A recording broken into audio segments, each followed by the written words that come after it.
All right, hey guys, welcome to Middle Age and Mana Screwed, the podcast where we talk about Magic the Gathering, gaming, family, work, and why sitting in the same chair for 4 hours now requires a recovery day.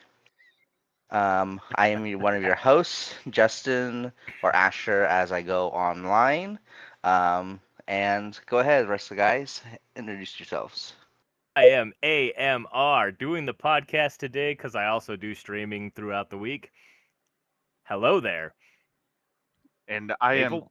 I am Chance, aka Diciest Maple Online. I'm the youngest of the group, and I'm also Anthony's full-time hand model promoter. So any hand modeling needs that you need, just let me know, and we got Uh, you. All All right, right. so today we guys kind of have an interesting topic. Us three were sitting down and we were kind of wondering where to go when it comes to Magic the Gathering. And we thought one of the best areas, as we played a couple games the other night in some of our casual, town-friendly areas. So we wanted to talk about Town friendly. Rule Zero, yeah, Rule Zero, the commander brackets, um, table politics, threat assessment, and basically what it means to find a more balanced game for everyone involved, you know.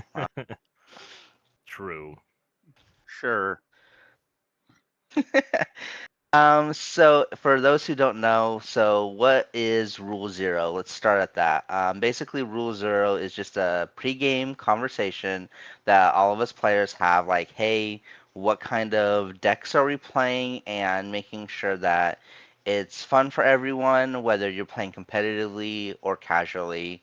I know Colton's not joining us right now, but I know with Rule Zero, he has quite a few decks that are commanders that aren't technically legal because they're not legendary, but because he talks about them in Rule Zero, most people are cool with them.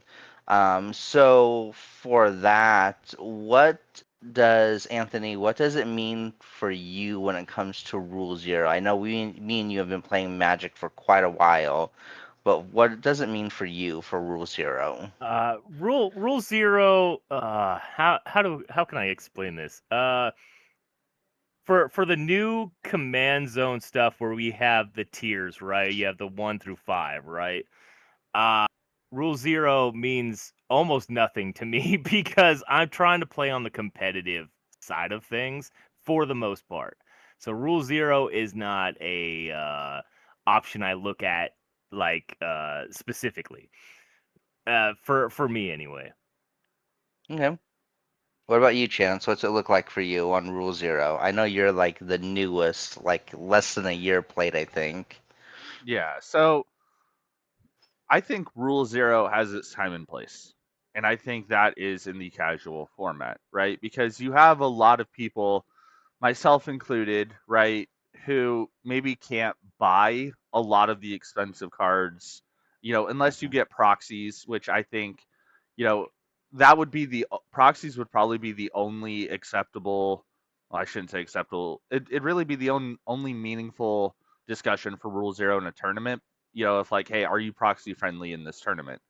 You could try out decks. I'm also of the mind that if you're gonna proxy, don't be fricking throwing out Gaia's Cradles and every OG dual lane and things like that. But having that Rule Zero, like, all right, hey, is this tournament proxy friendly? Cool. But I think it's more meant for the casual side.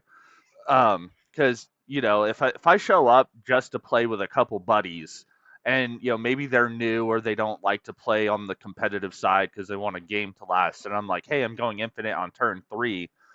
I've actually had one of my player groups going, can you please play a different deck because we're tired of losing on turn 3 and we want to have fun. And I'm like, oh yeah, sure, no worries. And I told them like, hey, I'm play testing this. I threw some cards in it. I just want to see whatever. But yeah, but when it comes to If tournament, you're open with it, yeah. yeah, but when it comes to tournaments, that's MMA underground, no holes barred. I am coming for your ass. Okay, like let's throw off the gloves and let's go. I and in I don't know. I will explain what my deck does in casual, but if we're playing tournaments, like here's my commander. let's fight, kind of thing.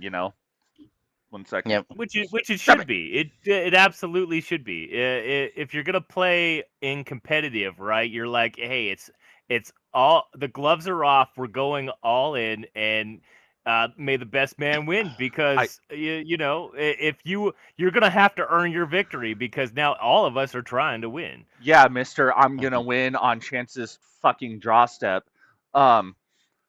Yeah, Amen. but the one thing that I don't like about Rule Zero, and I'm probably gonna catch some shit for this, is the spell table and convoke lobbies. I go in there Mm. and you literally have to go searching for a lobby because a lot of it is like, oh, no moxes. Oh, no infinite combos. Oh, no, like, okay, if you want to play a precon, just say you want to play a precon. But It should be that simple. Yeah. I have gone into spell table lobbies where they haven't specifically stated it, and then I'm like, oh, obliterate, and they're like, get the fuck out of our lobby. And I'm like, you didn't say no land destruction. Like, so but yeah, I think it's viable, especially for new players, to have the Rule Zero discussion. It definitely is because, like, as each of us have described, we're all at a different place. Where I've been playing for a while, and I have kids who play, so they're each one of them, because of their ages, is at a different level of playing. Where my oldest boy plays competitive. My three younger boys, they are like semi-competitive, and then one is like super casual, like dinosaurs. I'm going to beat you to death with them. Yeah, but So all of their decks are I've in the 4 marker for yeah. for the zones Well, I that mean, for yes and no, yes and obviously no. obviously your oldest is in 5. He's in the Yeah. competitive level. So I can see that, but the rest of the decks are around the 4 mark, maybe a high 3 for your youngest who's still playing, right? For Yeah. your So basically, commander can basically mean completely different things to everyone. And having that Rule Zero discussion sets a ground foundation of what your expectation is at the table. One group might want big creatures, ridiculous bird states, different stuff like that. Or one might want the competitive, dramatic, like, hey, we're going to counter everything or whatnot. So it's definitely different. Like when we go into play into our Thursday nights, at CDH level type, you know what you're expecting. You're signing up for a tournament that literally says CDH cutthroat, but at the same time, like those guys are teaching, are like it's such a different aspect to CDH than it is to everyone else. So I think Rule Zero, yes, is more for a casual format. If you're paying for a tournament, I hate to say it, I'm sorry, you're gonna expect money to be thrown around. Like people are gonna be competitive. It's not to be mean or anything. It's just, you know what? We're gonna play the best power that we can and then go from there. Um, Yeah, and so that being said, though, I've found, like, especially at our Thursday night tournaments I would go to, when I was new to the tournament scene, that group of people were amazing, especially in the tournaments, because I'm like, hey, I'm new, but I came into it like, hey, I'm new, I know I'm going to lose, which is fine. I'm here to learn, because if you want to learn how to play Magic and really know, like, priority, the stack,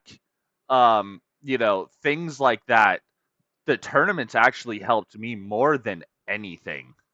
Because mhm, those guys will sit there and be like, all right, hey, yeah, here's where we are on the stack. And then I could be like, cool, so if I play this, would that, like, yeah, counter with all that of this? And they're like, actually, yeah, can you please do that? Or like, I'm like, hey, I don't know, I'm unsure about how priority works. And they're like, oh yeah, and they'll sit down and explain it to you. So it's kind of like if you're a martial arts and you're a white belt and you get the chance to go play a tournament against a bunch of black belts, you're gonna get folded like a cheap suit. But those black belts will be like, mhm. hey, here's something that might help, or maybe here's a card that might help, or here's like a better way to do this, and you Yeah, learn a there's lot. information being passed, right? Yeah, There's like I have experience. I don't mind enlightening you on certain things. A lot of veteran players will do that. So yeah, especially like playing with you Yes. guys. I was brand new, and Justin has probably folded me a lot. I did that for Yep. the clip, by the way, so we could put that on TikTok. But playing with you, and now I don't want to say I could win a tournament. I've won a pod a couple times just from like being able to learn. But yeah, I have a really good segue into the bracket system off of this once we get there. So Okay, so different questions that like are rule zero. What bracket is your deck, which is the basically same foundation? Does it have any infinite combos, any 2-card combos? I know my Savala deck has like 3-card combos in there that goes infinite, my win cons. How fast does your deck win? Is definitely a big one on Rule Zero. for Are we sure. just are we playtesting a new deck? We just using a precon because you know what? Precons came out this month and we just all want to have something fun. I know I'm hoping that they spoil some decent precons for The Hobbit, so we'll see about that maybe. I am not really, and I hate to say this, I know I'm gonna get a lot of heat for it. I'm not a Trekkie fan, so I'm not really excited about the stuff that's coming out for Star Trek. Um, so it's very lackluster to me, but to each one their own. But I'm hoping that you get some new different precons and kind of like just upgrade them and go from there. But um, and there's also like, is people new to Commander? Are we accepting proxies at the table? Are we testing out cards that we want to put in, but maybe can't afford them, but we want to test them out before we buy them? Different stuff like that. So, Rule Zero, everyone thinks that not it's not necessary, and I don't want to say that it's not necessary. If you're playing, like I said, if you're playing CDH, you sign up, expect there to be no rule zero. You're playing competitively, get over it. But for the casual tables yes, that are just sitting down at your local LGS and whatnot, I think it is informative. Like me and Chance experienced that last Wednesday, and I hate to say it, I took my competitive deck. Everyone's like, "Hey, come play," and I was like, "You know what? Cool, I'll come play." And then I literally won both of my pods, turn 3 and turn 4. And like I was then looking around and going, yeah, I probably shouldn't have played this one. It was just more for I thought the power level was going to be different, and then I realized it's just not there at all. So but to be I think fair, Rule Zero is definitely different. Well, Rule Zero is kind of more like house rules or pod rules, Hmm. right? And it's like, okay, when you're playing cards of almost any card game, there are house rules where they kind of adjust things to be either more fun or more competitive or whatever they're used to, right? So it's the people who are making the rules to kind of be dictated by. That's kind of Yeah. what Rule yeah. Zero is And basically house rules. yeah, and I'm a big fan. Like if people are new or we're playing casual, one of the house rules I like to implement is what they call the Texas draw. It's like where you draw 10 instead of 7, and then you put 3 to the Mm. bottom of your deck because it gives everybody a chance to make sure that they have enough lands. Maybe a mana rock or two, a counter Yeah. spell. It solves the Yeah, mana screwed problem. It gives yeah, it makes it more competitive or more efficient. yeah, I also There's think that you should, when you're doing new players, everybody should get a precon because now all the precons are relatively the same grade and same level. So when sure. you're no, learning, no. No. All right. But So, well, for the well, for the so most part, if you're for the most if part, you're yeah. getting precons that all came out at the same time, like from the same set, I want to say yes, their power level's the same. But I've noticed like the Lord of the Rings precons that like first came out, Dude, dude, their power level is way different than what we're getting now. Like my true, Gabriel can true. take one of those precons and you know smoke a table. It Yeah. does really, really well. With my dog meat precon, I smoked an entire pot in 4 turns, which Yeah. never happens. I just got lucky and drew the card that like basically lets me take Well, that's a everything. part of the game is if you Yeah, get lucky and draw that, but perfect hand too. yeah. So All right. I think So let's segue yes. into our next topic, commander brackets.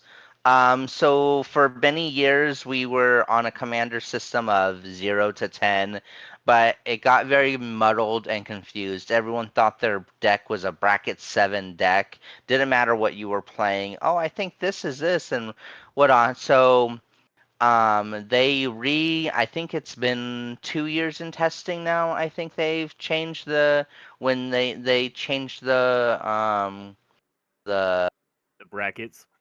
well, when Gavin, what is it? I can't think of it. When they moved from the player base being owned by the commander committee Yes. to over to MTG, which now controls the format. So they decided, and I think there's like a total of like between 20 different people that are now sitting on this board of decides on like what we do when it comes to banning, unbanning, different stuff like that. But one of the things that they implemented was the commander brackets, which is basically 1 through 5. Each Yep. one of them has a different power level, 5 being the highest, which is CDH, basically no holds bar. You still have to adhere to the ban list, but it's not as Constricting. yes, restrictive comparative to 1, 2, and 3. That type of thing. So Yeah. what do you got for us, Chance? All right. So I think the bracket list does a better job than the power levels that we previously had. Especially when it comes to well, I noticed like my play groups because like I had a couple casual play groups or even playing online. What I thought was a 4, people think is a 7 or an 8. But then I go play with like you and Anthony and at the tournament and like my what I think is like a 7 could be a 4. So it was very subjective. There wasn't a lot of criteria on it. So the bracket system came out, and I think it does a good job, especially for new players, of like, hey, identifying where you land in the bracket system. Like, do you have any game changers, things like that. But where the bracket system falls short, and what I think they need is like that you have a bracket system for your deck, and then I feel like you need almost like a bracket system for the player, right? Kind of like a golf handicap, except golf handicaps kind of give you strokes or take strokes away or something to make it level when you're playing. Because like if I'm playing against Tiger Woods, kind of thing, he's going to be a lot better, so the handicap kind of evens it out. And it's one of those where like Justin can walk in with my deck and mop people, but I could walk in with Justin Zavala deck and be like, what the fuck is going on? I don't understand what this deck is doing. So I feel like the bracket system's a good start, but I also feel like we almost need a way to be like, all right, like an experience level, for the players. Because I know my deck. I have a hard time learning and playing the mechanics of other decks unless I've built it or I've played it a lot. Whereas I feel like you were like Justin or Anthony can walk in with whatever deck and be like, all right, I get the line, I can see it, I know what I need to do, and just kind of go at it. Um, Yeah. so that's my opinion. I think it would help. Okay.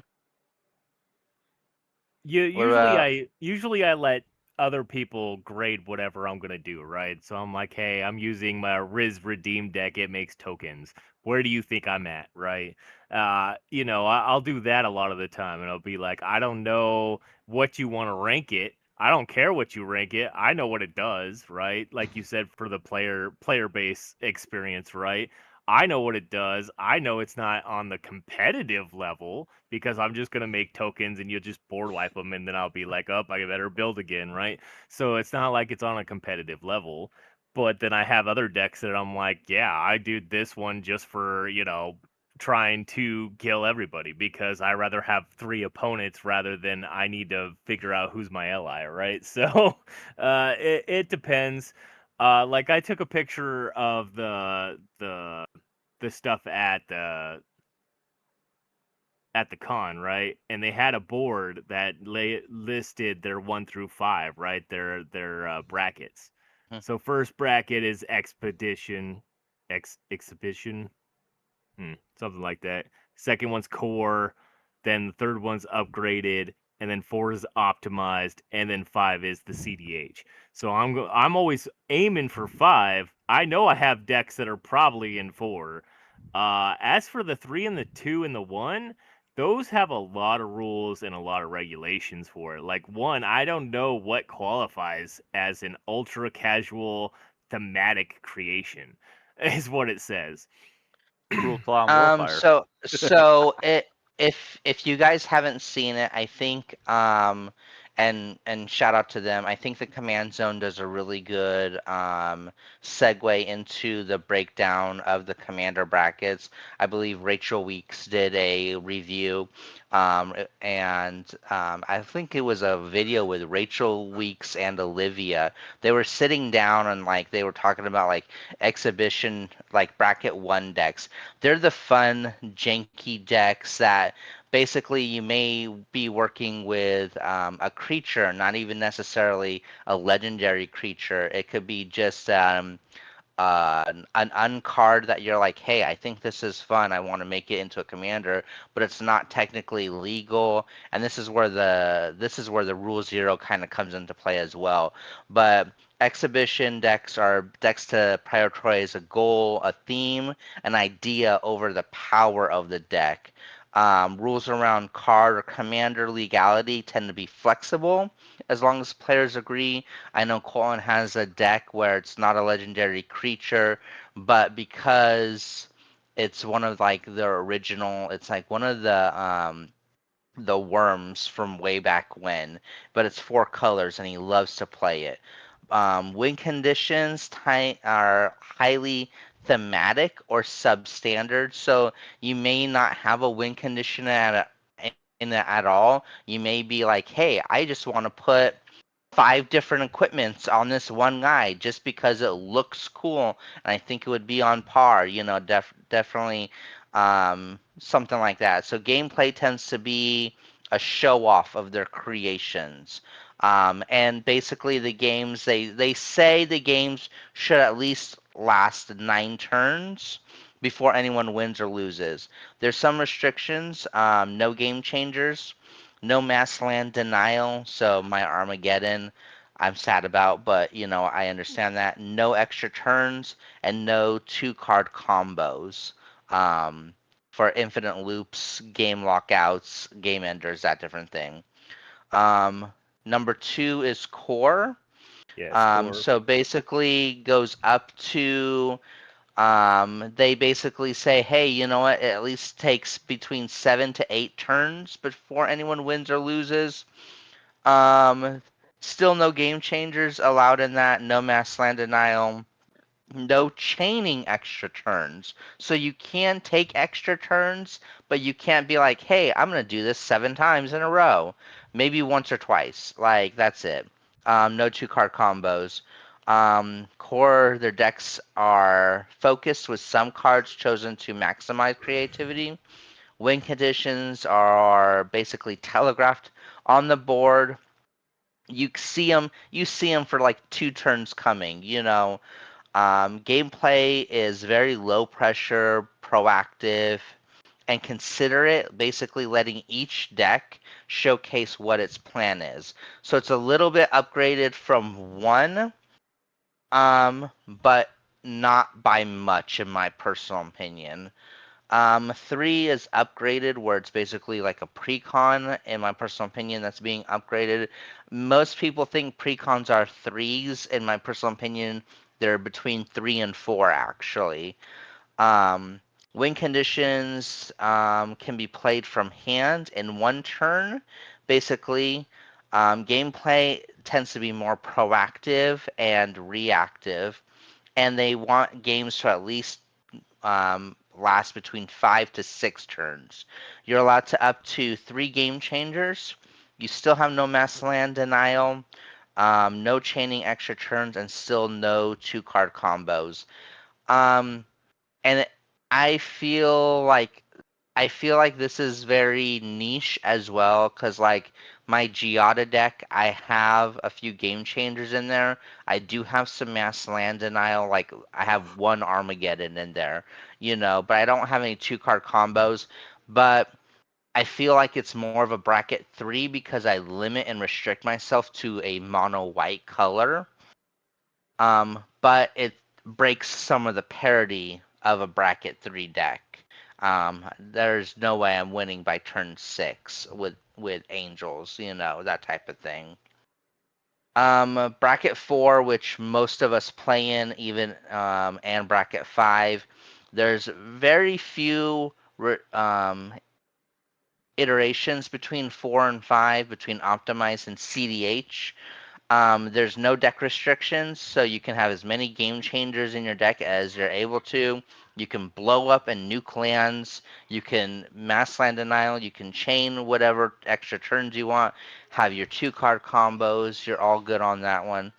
Um, so there's not much between bracket 4 and 5, except 5 is you are literally, and I hate to say this, sometimes you're playing against people's wallet, unless a tournament is like, hey, we're super proxy friendly, we'll let you up to like 10 to 15 proxies in your deck just to test it out, see how you like it.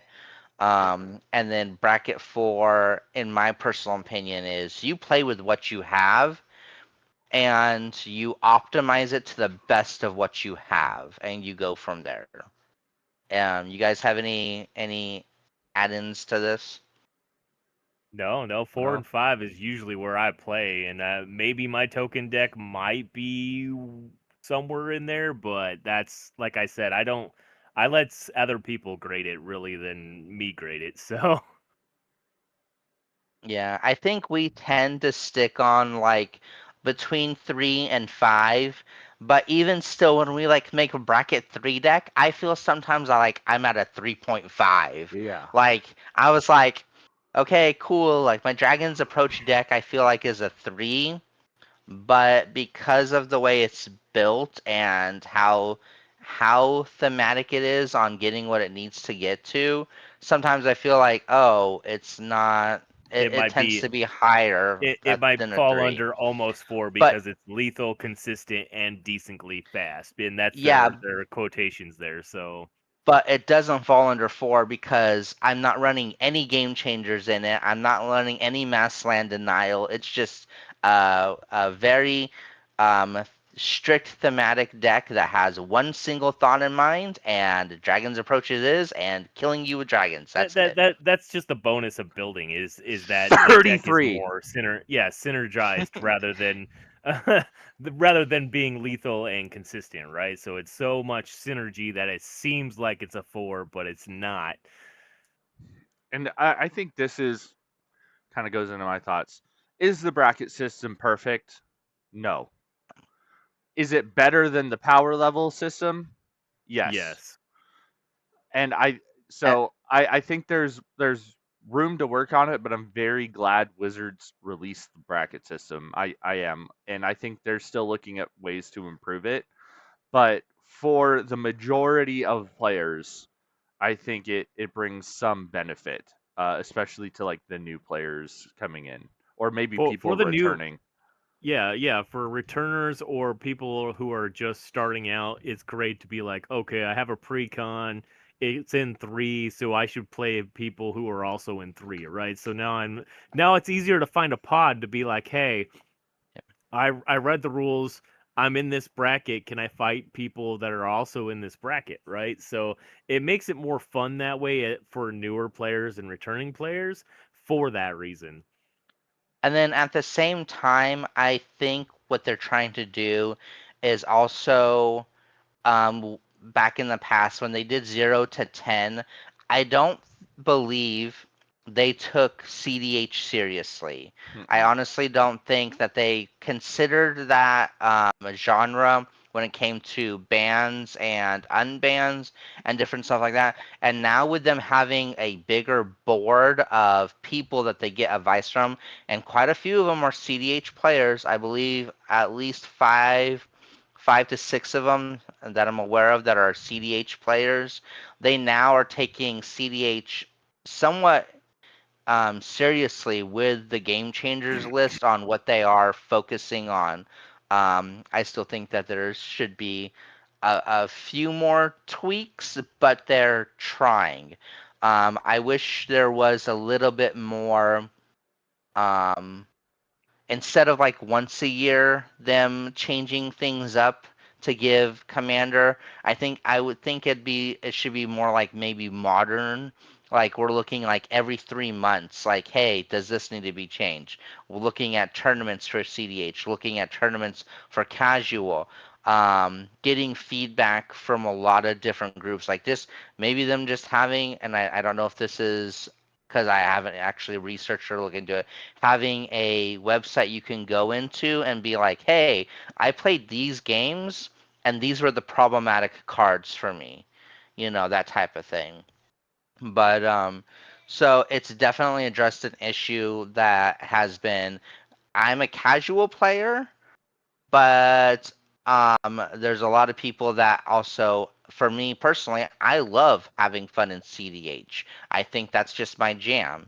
So they're now taking it like, hey, those play people who want to play super high powered, they can now do this. So um, as we segment into our next one, our key point from the last one is the bracket.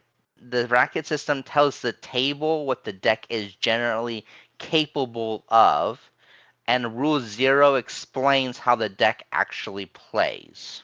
That's where we have those conversations. So the bracket system does not replace the Rule Zero. We still need to be having those conversations at the beginning, because like, hey, we all play 3 different levels. Imagine us all sitting down with the same bracket, and one plays spell heavy, one plays an angel focused, one plays something just a generic. But each of those decks may be in the same general bracket with those restrictions, but they all have a completely different game style and game setup. So what do you guys think about that? Do you agree, disagree? What do you feel like? Should we still be having those conversations at home?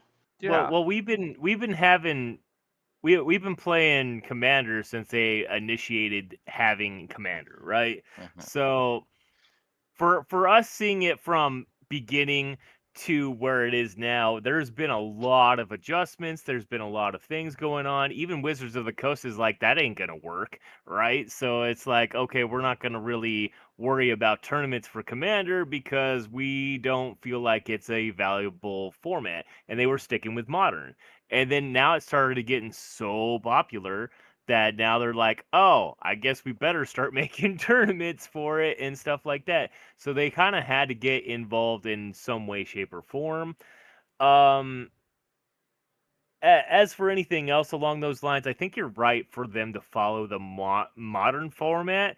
Every 3 months, they should look at all the new cards that came out and be like, is this going to matter in Commander?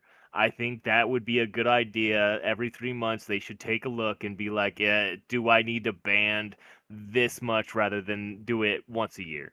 So for that, for sure, I think that would be most beneficial. Yeah. I kind of agree, and I think the the turn zero discussion does not, like, you still need to have that even with the bracket system, for maybe like your more casual games, or you're playing with the homies, or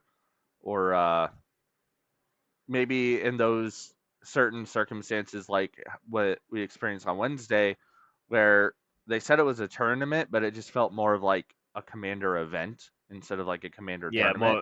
event is a good term Yeah, for it. so Yes. if like they're having an event, granted, we walked in there and we were like, listen, we had this discussion. We're like, we're either gonna mop it or we're gonna get mopped. Like there's no in between, and it turns No, out, no, no, no. For this town, you're gonna yeah, mop because we've had yeah, so much Yeah. practice in other yeah, places that it's just iron sharpens iron, and yeah. you've been hit so many times with your iron that you're a lot sharper than a lot of other people. Now, So, one thing though, I want to touch on for like the bans and unbans, right? And what I think, this is just my experience. I don't know if this is 100% true, but this is just kind of what happened with some of the people I play with and I used to play with a lot.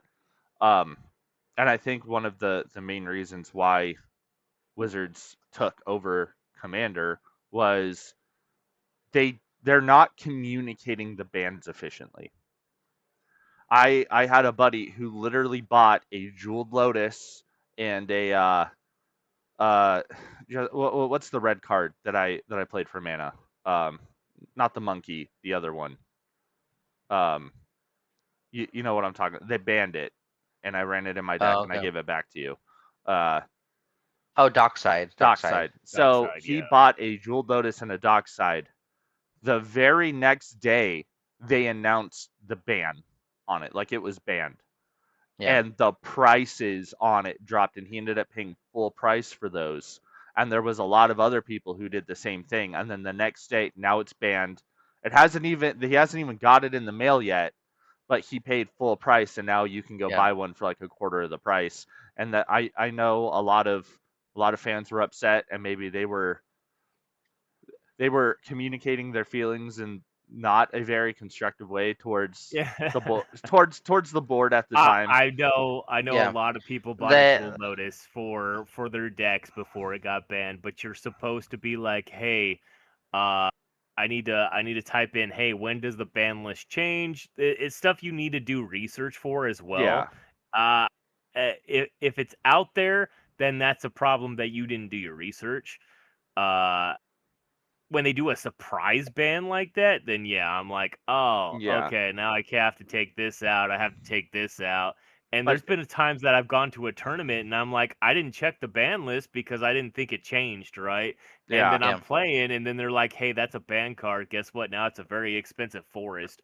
You yeah, know, yeah, like exactly. oh, if I would have known that it was banned, I would have swapped it out for something, and I wouldn't have been in this pod match with a very expensive forest. And So it's like, yeah, and I think that's something that Wizards of the Coast needs to take into account, especially when they're doing ban lists, because there is a very serious secondhand market for some of these cards. And if you announce them on the ban list, you're almost messing with the economy, because we all know there's people out there who well, that's scalp the and do it whole for the idea, money. though. But That the yeah, ban But list is for the, their so gameplay, but that's because of the way because of the way they banned Mana Crypt, Jewel Lotus, and Dockside so extremely and so unannounced, especially I think more people were like, this is not okay because like literally Mana Crypt has had what 5 or 6 printings, and they had yes, just printed it right before they banned it. They had just made another run. I think it was like in it was in that dinosaur set where you could get yeah, the different versions, the colored versions of it. yeah, But a lot of the retailers are now going, hey, look, if something gets banned within the same week of you purchasing it, like we will take it back and give you your full money back on it. Like it's not your fault. We totally understand. yeah, Like it happens, that type of thing. Um, Definitely, I agree with you. More communication should have been happening when it comes to different stuff like that. And that's probably another topic when it comes to bans and unbans for a completely yeah. that's a whole nother that's like a 2 hour That, yeah, segment. Um, that type of thing. But like I said, having those conversations before you sit down at a table with someone and go, hey, you know what?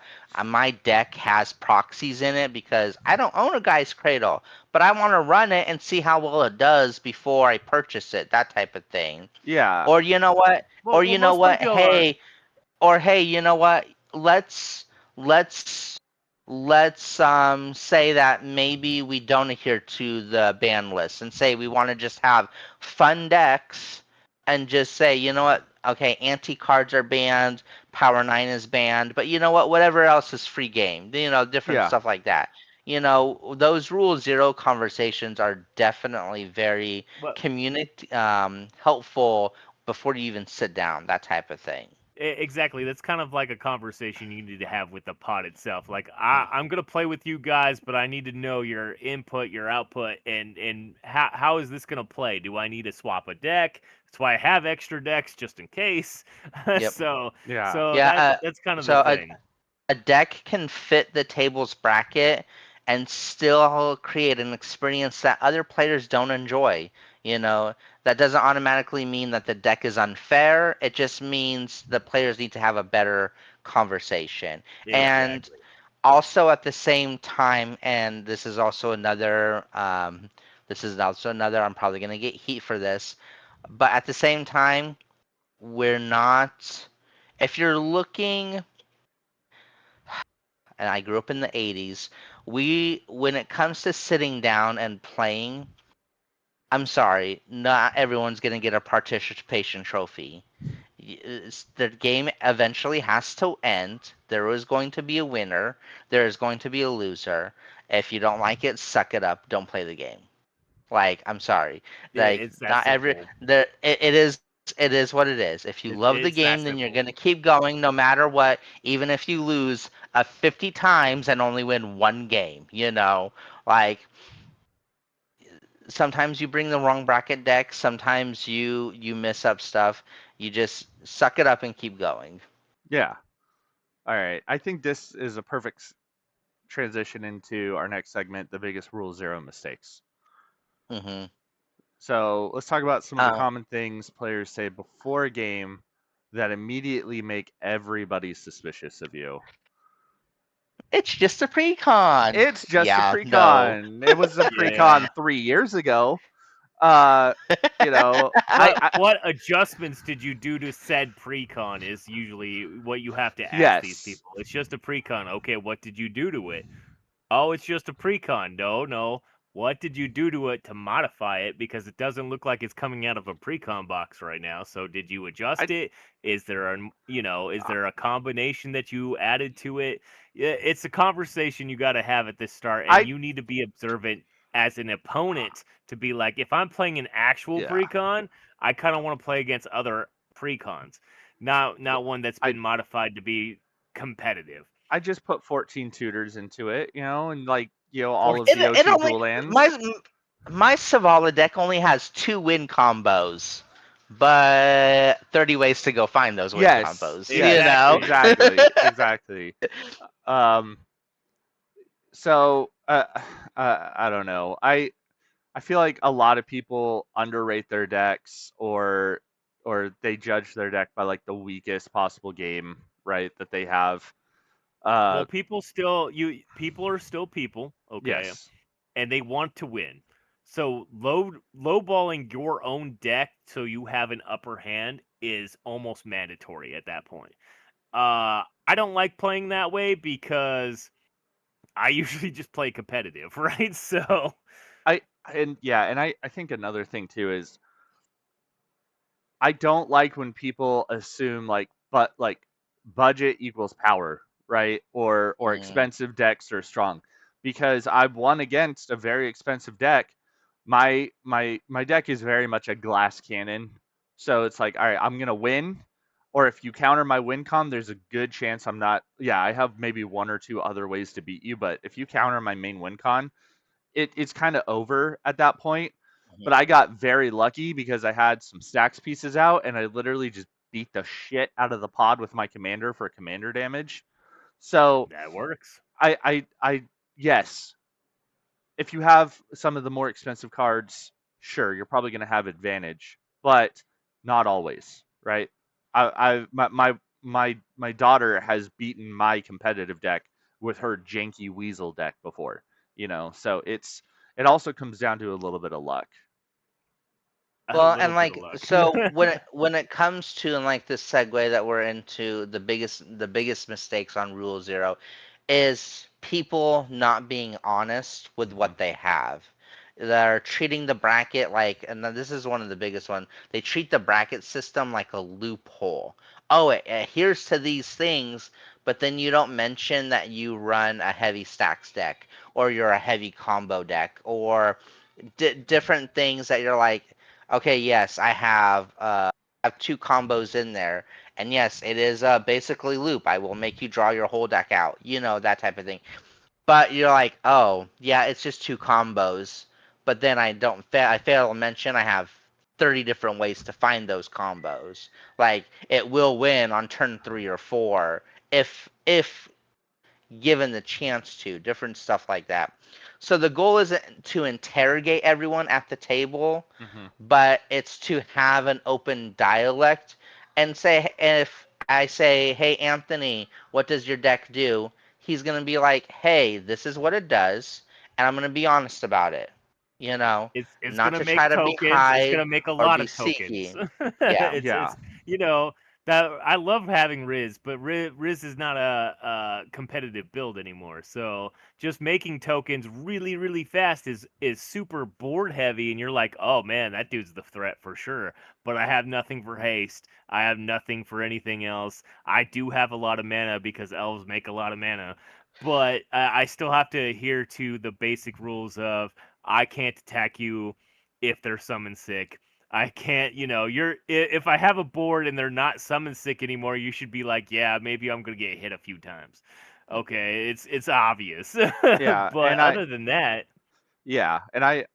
I agree with that 100%. And also like the there's the bracket system, but I also feel like there's like the spirit of honest play, right? And Hmm. you know, we all have that responsibility as players to kind of be like, yes, here's what, and this is it, without it's it's CDH or it's a it's tournaments, a right? If it's we're like a knight. It's a knight's mentality. It's like I yes, want to have a fair fight, and if I win, I want it to be fair. I want it to be legit, right? yeah, Uh, and not everybody has a knight's mentality like that. Being like, I want to play a game where it's fair, and if I win, I can say I won. yeah, If I win and I cheated to win, do I feel like I won? No. So and not everybody has that paladin knight's yeah, mentality. and I So I agree with that. I had someone I used to play with a couple years ago, and they would like, I don't know, anytime you removed something or attacked them or anything, they took it very, very personally, right? Hmm. yeah, And then they would start doing this thing where like for example, it focus was target. focus target, and then for example, I had a card that was like, oh, War 2, and they were like, no, you have to pay that, blah blah blah. I'm like, no, that's not how it worked. And literally, it got to the point where everything I played, and they were like, no, that's not how that works. I'm like, you're brand new. I would physically every time I played a card, I had to go pull up a WotC ruling or Oh man, and Judge, yes, Justin would get Judge. involved and well, be like, "This is wrong." and I'd have to call Justin or somebody who was a judge, and they would have to explain, like, no, this is actually how this works, and then he would get pissed. So I also think too that's where it comes down to, you know, it's awesome to play against different people. It's awesome to play against different pods outside of your normal friend group. But at the same time, you know, like Anthony was saying, you want to have that knight's mentality, that paladin mentality, and you want to play with other people that have the same, right? Like you're not going to fit in with everybody. Everybody's not going to have the same mentality as you. So find the play group that like suits you, and are fun to play Yep. with and understand Well, like, well, hey, that you're going to that kind of lose, you're brings going to up win. It doesn't that matter kind what of you're brings thinking. up from our last podcast. We were talking with Colton, and he had to be, basically brought into somebody else's play group to show how competitive works, right? Yeah. They're like, we're not getting any better. He's always beating us. Let's bring somebody in here to knock him down a peg so everybody can get better, right? And Colton went in there and he's like, this is competitive. Here you go. And he won the game. And that guy was mad because he always wins, right? He never taught any of his other pod how to play better because he was addicted to winning. Yeah. So sometimes people are like that. You're okay. Is that a paladin mentality? Absolutely fucking not. It's like you just wanted to win because for winning's sake, right? You're like I'm top dog here, right? When you could have made all your players better, which would have made you better. Yeah. So And it's like, this is actually a really good point into our next segue, which is basically threat assessment. People get so focused on last game or last turn that they sometimes miss that one little key piece of, hey, I'm going to combo off next turn. And because you didn't destroy that one thing, guess what? Game is over. Yeah. They're so focused on making sure that, hey, Chance did this to me last game. So basically, I'm going to zoom in on him and I'm going to nuke everything he has. And no. he's not going to have a It's the chance other to play the way game. around. He's gonna have the problem because I attacked him with a mana dork first turn. Hey, listen, He's mad listen, at me for a listen. dork, Okay, and Justin's gonna win because he's listen, mad at me. listen. All right. There is an unspoken rule in Magic. If you hit me with a 1/1, I will fuck you up. I don't care. I do not He's care. going to win the Okay, game, I but I do only not attacked you with a care. 1/1. But Come on, but man. okay, Come but on. And this is in my where play. in my defense, I usually only do that in casual fun matches because it's Obviously. funny. If you're playing in a tournament or you're playing in like an event, sure, you have to put your ego aside, you have to put your hurt feelings aside, and you have to not want to just go over there and say fuck your mana dork, and you actually have to look and be like, yeah, sure, he hit me with a 1/1 mana dork because that's also funny. But Justin has 1 out of 2 combo pieces on the field. If somebody doesn't nuke that, we're just going to end up restarting the game. So Exactly. and I really wish Colton was here because he's awesome at threat assessment, and I think he actually has a YouTube video about threat assessment. So I'll have to get with He has him. quite a few. Yeah, I'll have to get with him, and maybe we'll post some of those links to some of those videos of his down in the comments if anybody is interested in threat assessment. Because as a as the newest player in the group and the youngest player, I haven't been playing as long as these guys have. That was the hardest thing for me to grasp. And not just Yeah. I could tell like, okay, yes, that's a problem, but I didn't like, you don't know the combos when you first start. Like, Yep. I didn't know what Thoracle was. I didn't know what some of these 2-card combos were. So once you learn how to identify them, your threat assessment starts going up. And also always nuke the Soul Ring. Yeah, threat assessment is definitely tough, especially when it comes to higher levels of CDH, because there are so many 2-card or even sometimes 1-card combos, like depending on what deck you're playing against, Rogsai, Dargo, whatever the staple is at the time. And you're like, oh, is that a key piece that's gonna make them win? Or should I have silenced the board to stop this? And would it have stopped this? There's so many different things when it comes to threat, and there's like so many good, really good YouTubers out there. A couple of them like playing play to win, different stuff like that. They have done massive research when it comes to CDH level, when it comes to threat assessment. Definitely check those out.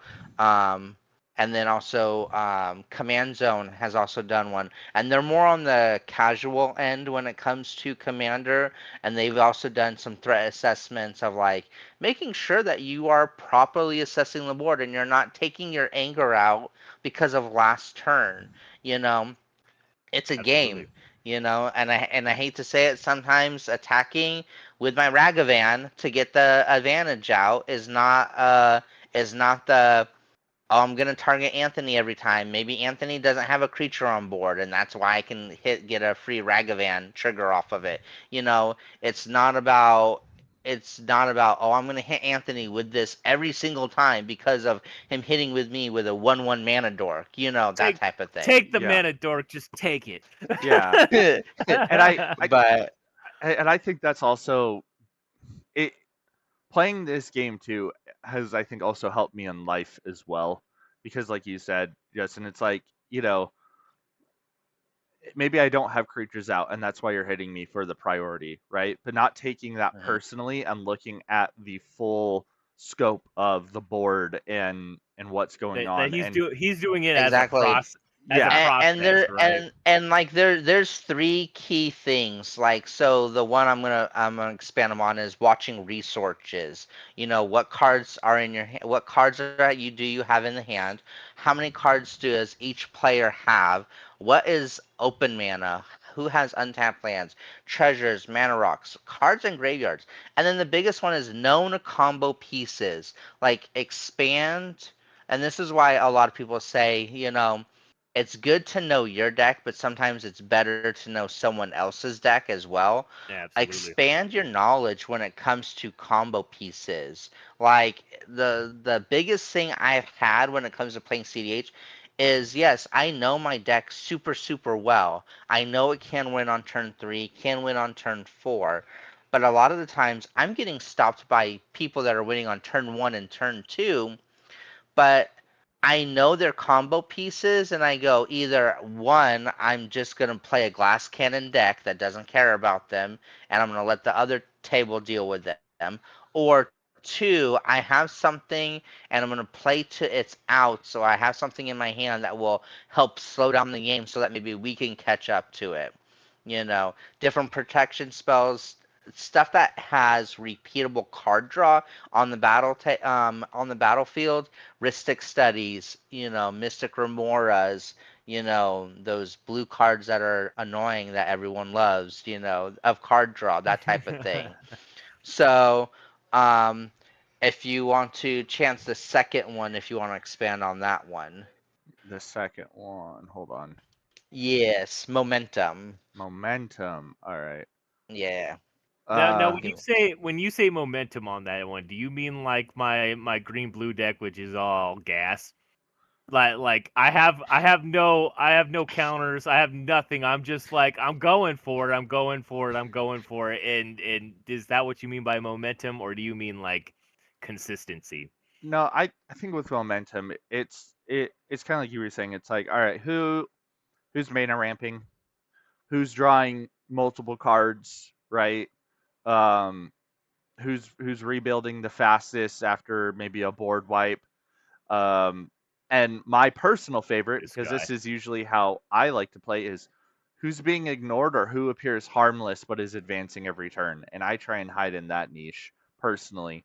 Um, It's something to calculate in for sure. yeah, because I'm Obviously, you're like, okay, he's not being dealt with, so maybe I have to deal with him, right? yeah, So like, oh, it's definitely like, Chance, you have 5 open lands, but you played a land for a turn and you pass. Like, why? Well, usually it's because I'm waiting for something that I need to set off my win con, right? exactly.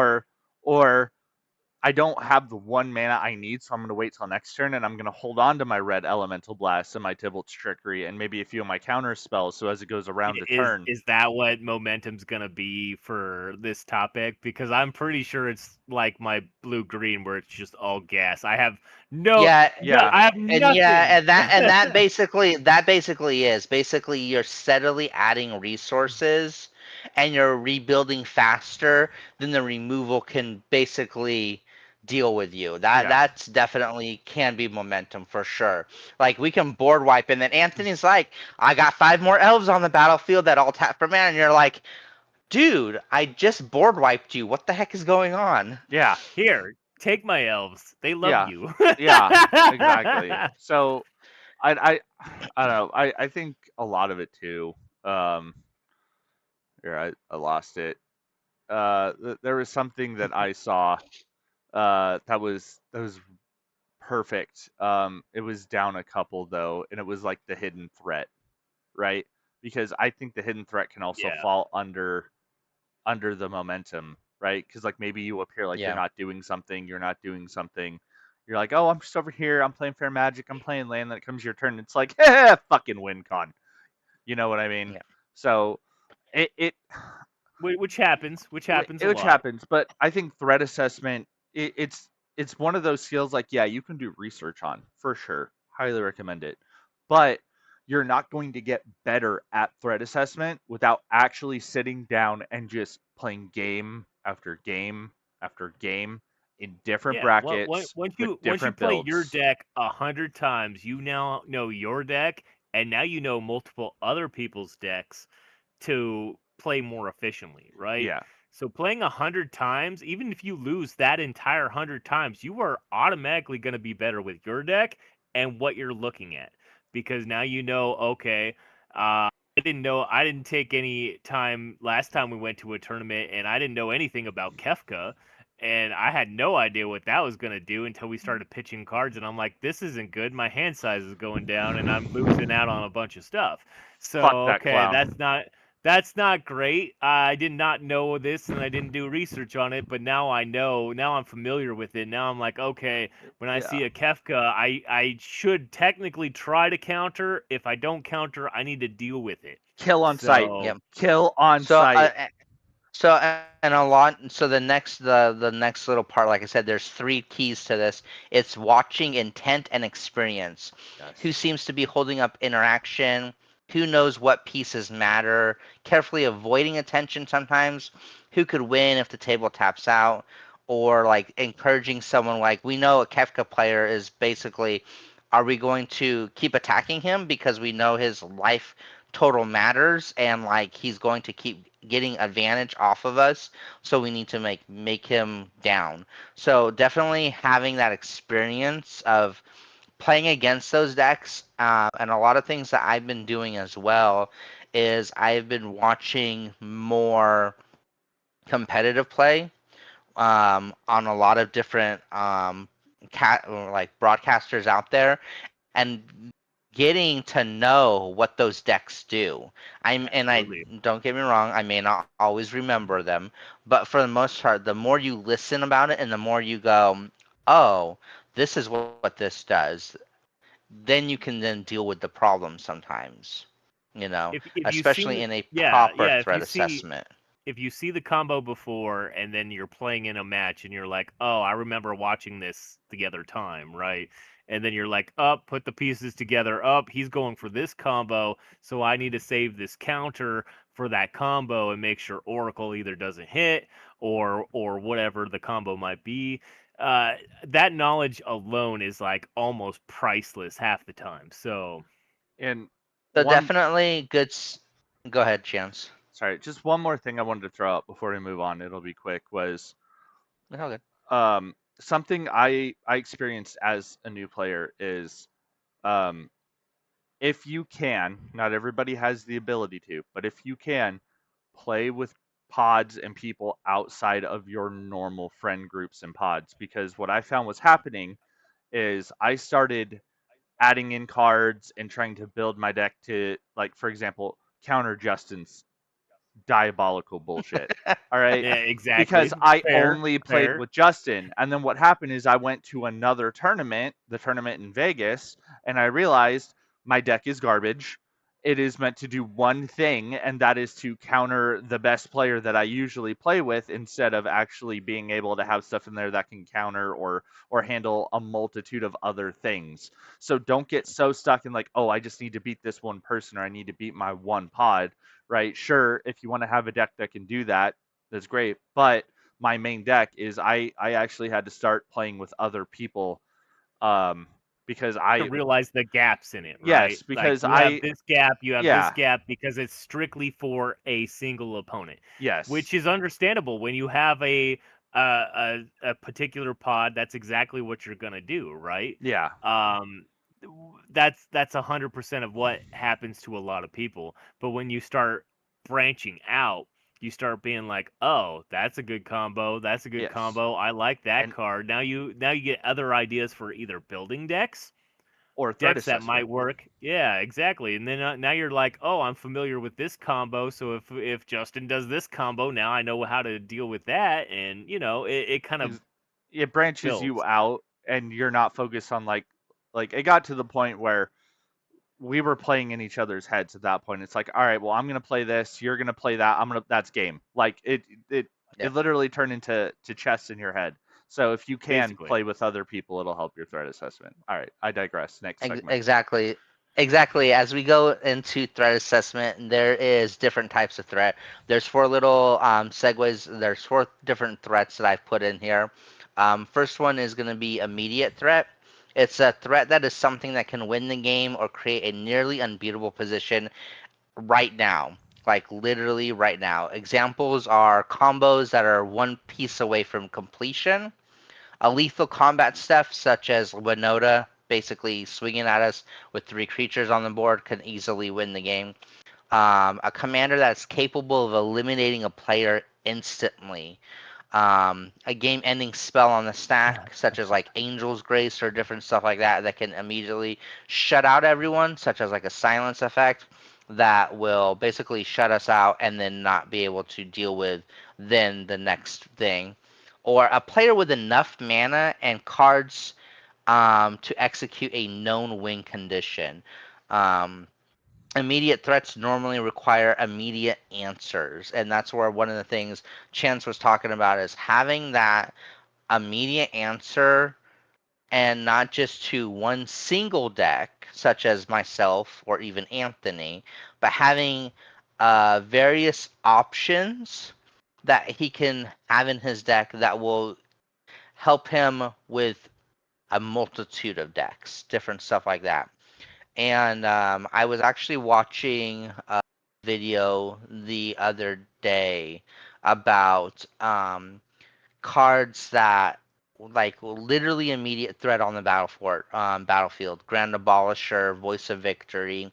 Like people play those cards immediately, and like they don't play them and go pass turn, and you're like, no, it's we play them, we shut you out of the game, and you will be dead this turn. Those Usually. immediate threats that are on the board.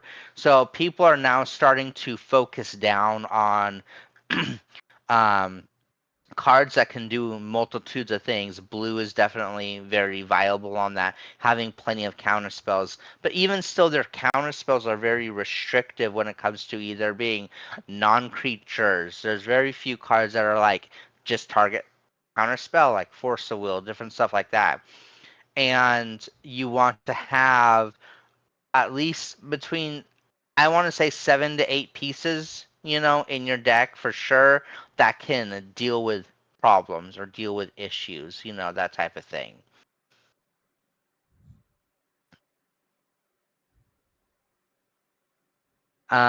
Next one is developing threat. A developing threat isn't winning yet, but it will become difficult to stop if the table ignores it, such as Anthony having 7 elves on the battlefield with Riz the Redeemed. That is a developing threat. Even if he has 2 elves on the battlefield, you kill his elves. Just kill them. Exactly. Yes. Like straight up. It's a fair assessment for Yep. sure. Examples include rapidly growing token engine, a graveyard filled with powerful targets. And one of that thing comes to mind. It's like right now the biggest combo for CDH is Brain Freeze, LED, and what's this stupid red enchantment? I cannot think of it right now. Oh, Breach. Underworld Breach. Underworld Breach. That's like, yeah, that's another graveyard filling powerful target combo. If you see someone playing LED, just know if they're playing red or blue, they have a Brain Freeze or an Underworld Breach in their deck. That's what they're going for. It is what it is. Yeah. Another developing threat, a player drawing several extra cards each turn. Rhystic Study, Mystic Remora, Smothering Tithe, getting those extra value of treasures off of every single draw. That's a mana super booster. advantage. Yeah. I'd even go as far to say my Obnixilis commander for that too, because you're not essentially drawing into it, but you're exiling them. You're looking for something, and there's been times where, like a commander accumulating value and a player drawing several extra cards each turn. It's like there's been some turns where by the time I'm done, my commander is like a 35-34, and I have 35 or 30 cards sitting in exile. I'm like, there's my win con, there's my mana, Yep. right? So Well, that's the stuff last to look time I out was for. And then on I'm gonna stream, beat you, and then I'm gonna beat you in the face with this flyer, and you have nothing for it as well. Yeah. Yeah, there's Yeah. definitely some commanders that are definitely Dargo being one of them. There's some Yes. infinite loops with them. Kefka being another one. yeah, I don't know if anyone's seen it, but Lumra.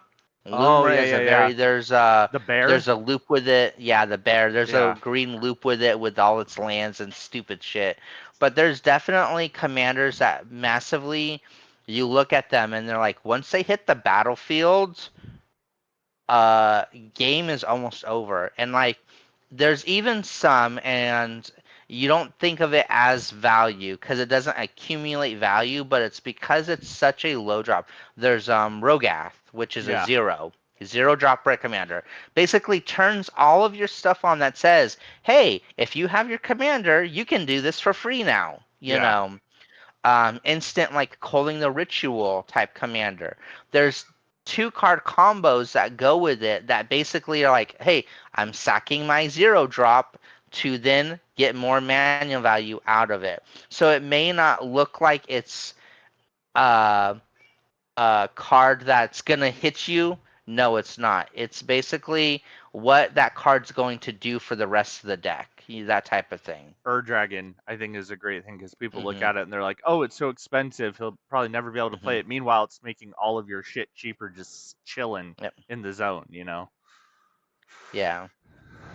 All So right. next one is Hidden Threat. Hidden Threat is a player who appears to be doing nothing at all. They have, let's say, 5 untapped lands, 7 cards, no creatures, and just keep saying, "Oh, I'm not the threat."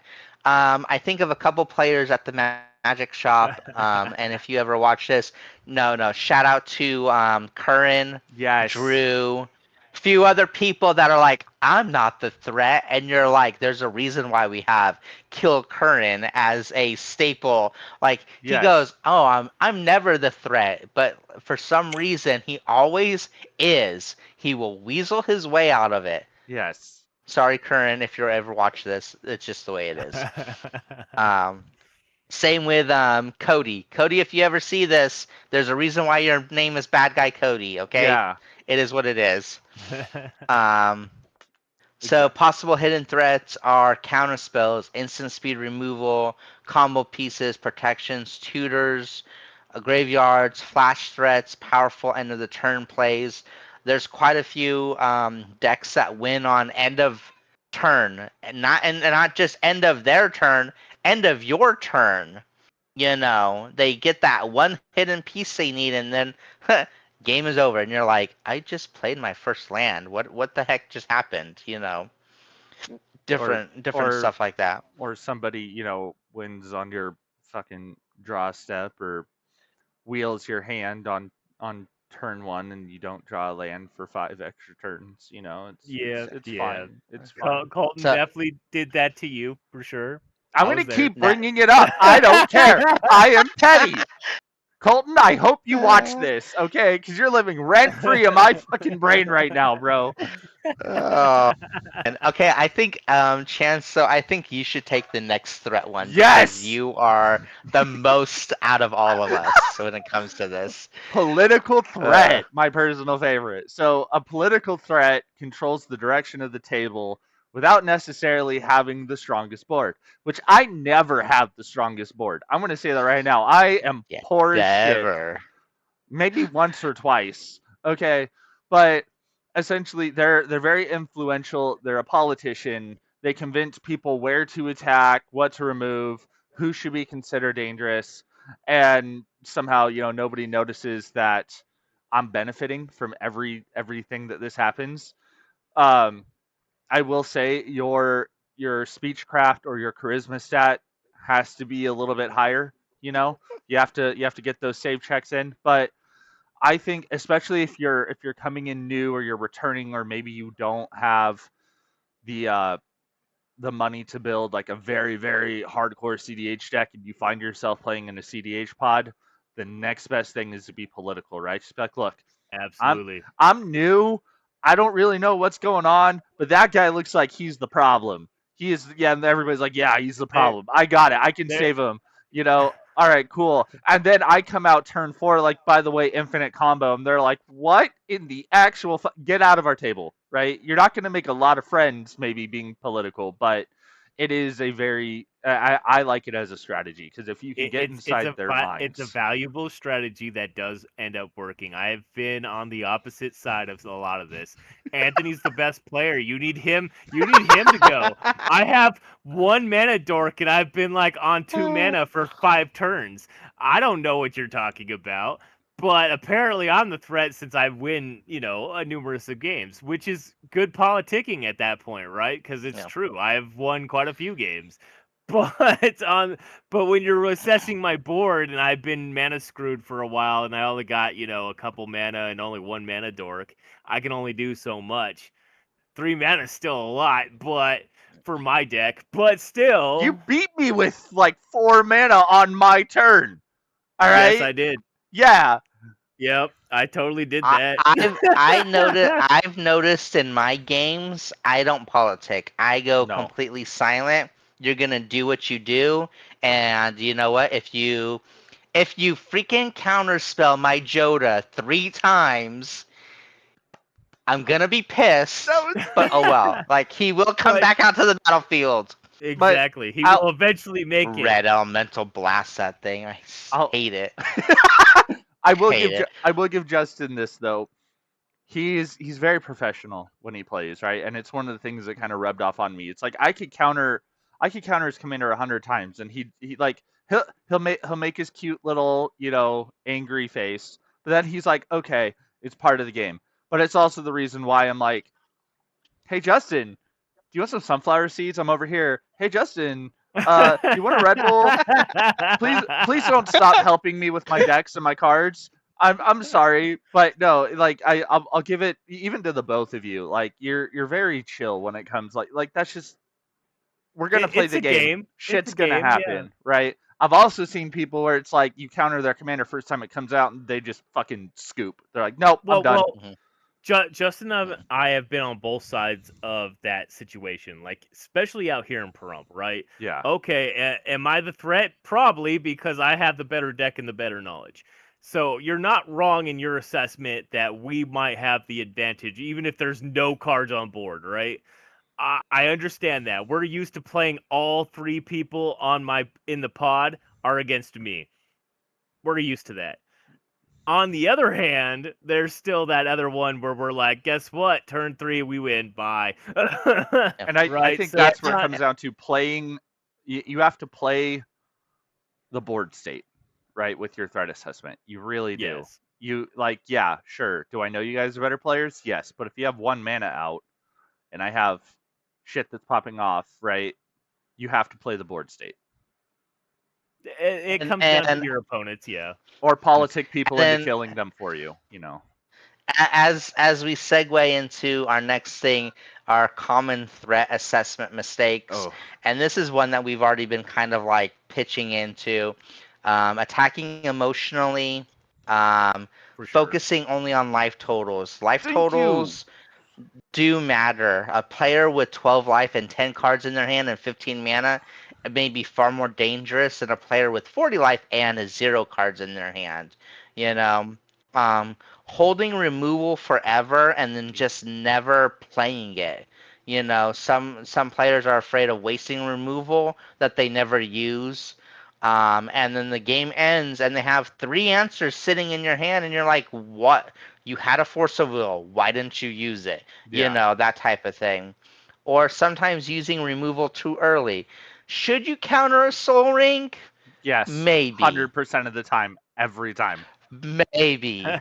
Maybe. Maybe. Not all the time, but I think sometimes yes. Ignoring card advantage, revenge plays. I've seen this is probably like number one. They're in Commander revenge plays. So many people just holding a grudge because that commander did something 30 games ago and them not getting over it. Yeah. Like dude, like It's a new game. There's new possibilities. There's new people to be allies and enemies with. It's It's it's kind of exactly. it's very Cold War, right? Like who might have been your enemy last game might be an ally this game. So like I'm gonna use one of my And, favorite quotes. Be a goldfish. You have 6 second memory, right? If somebody hurts your feelings this game, that might be the same person that helps you next game, right? Don't hold a grudge. for sure. Let it go. and It's a game. so here's the thing. I'm gonna also be devil's advocate. If you have a revenge play, get your one revenge play in, Yes. and then let it go. There you go. If someone swings at you with a 1/1 mana dork, Call and then me you out. have a 6/6 beater on the battlefield, yes. If you're able to, and it is proper threat assessment, get your revenge play in, but then be done with it. Get it done once, and not just like, I'm sorry, stop beating someone in the head. Like, that is my pedestal. I'm gonna stand on it. Joda got countered 3 times, destroyed 3 times, cost 11 mana to come back out. Do you think I beat Chance with it? Oh, Yes. heck, I did. I countered it 6 times, I and did. this fool still got it out and kicked my ass. I think that was proper threat assessment on my part. Okay. Yeah, well, proper threat assessment was taking you out of the game next turn after that. That's very true. That's very true. But some people are like, revenge plays we shouldn't do. You know what? Sometimes there is you need to just get that frustration out. I understand like if it's a fun game, get that one frustration out, be done and over with it. It's not going to continue for the rest of the game. That type of thing. Yeah. Uh, And I think I'll let you start. I'll let you start the next one up. All right, our next segment is politics and table deals. I love this. So, Oh man, Commander, this is my most hated one. so Commander really isn't a one-on-one format, right? Yes, you could play one-on-one. It's better with more people. But politics is part of the game, right? You gotta learn how to talk to people. You gotta learn how to wheel and deal. It is a part of the game. Deals can help you survive. It can stop, the leader in the pod, and it can create a lot of memorable moments. Absolutely. I know we've all done this, especially when I play with Justin and his kids, because his kids, I'm gonna say this, they're fucking ruthless. They're little monsters. All right. and I'll give it up to your oldest because he's usually the one that's like, because his deck helps mine. So he's like, hey, dragons are popping off. If you don't hurt me this turn, I'll handle that. And I'll be like, all right, cool. If you handle that, I'll handle your dad. Cool. And I will admit, there's been a few times where he's been very political, maybe a little too political. And then after we And deal with those threats, he's like, by the way, Chance, fuck you, you're dead. And I'm just like, bro, we had an alliance. no. You never had an alliance. You just had a. I will deal with this if you take care Yeah, of this. exactly.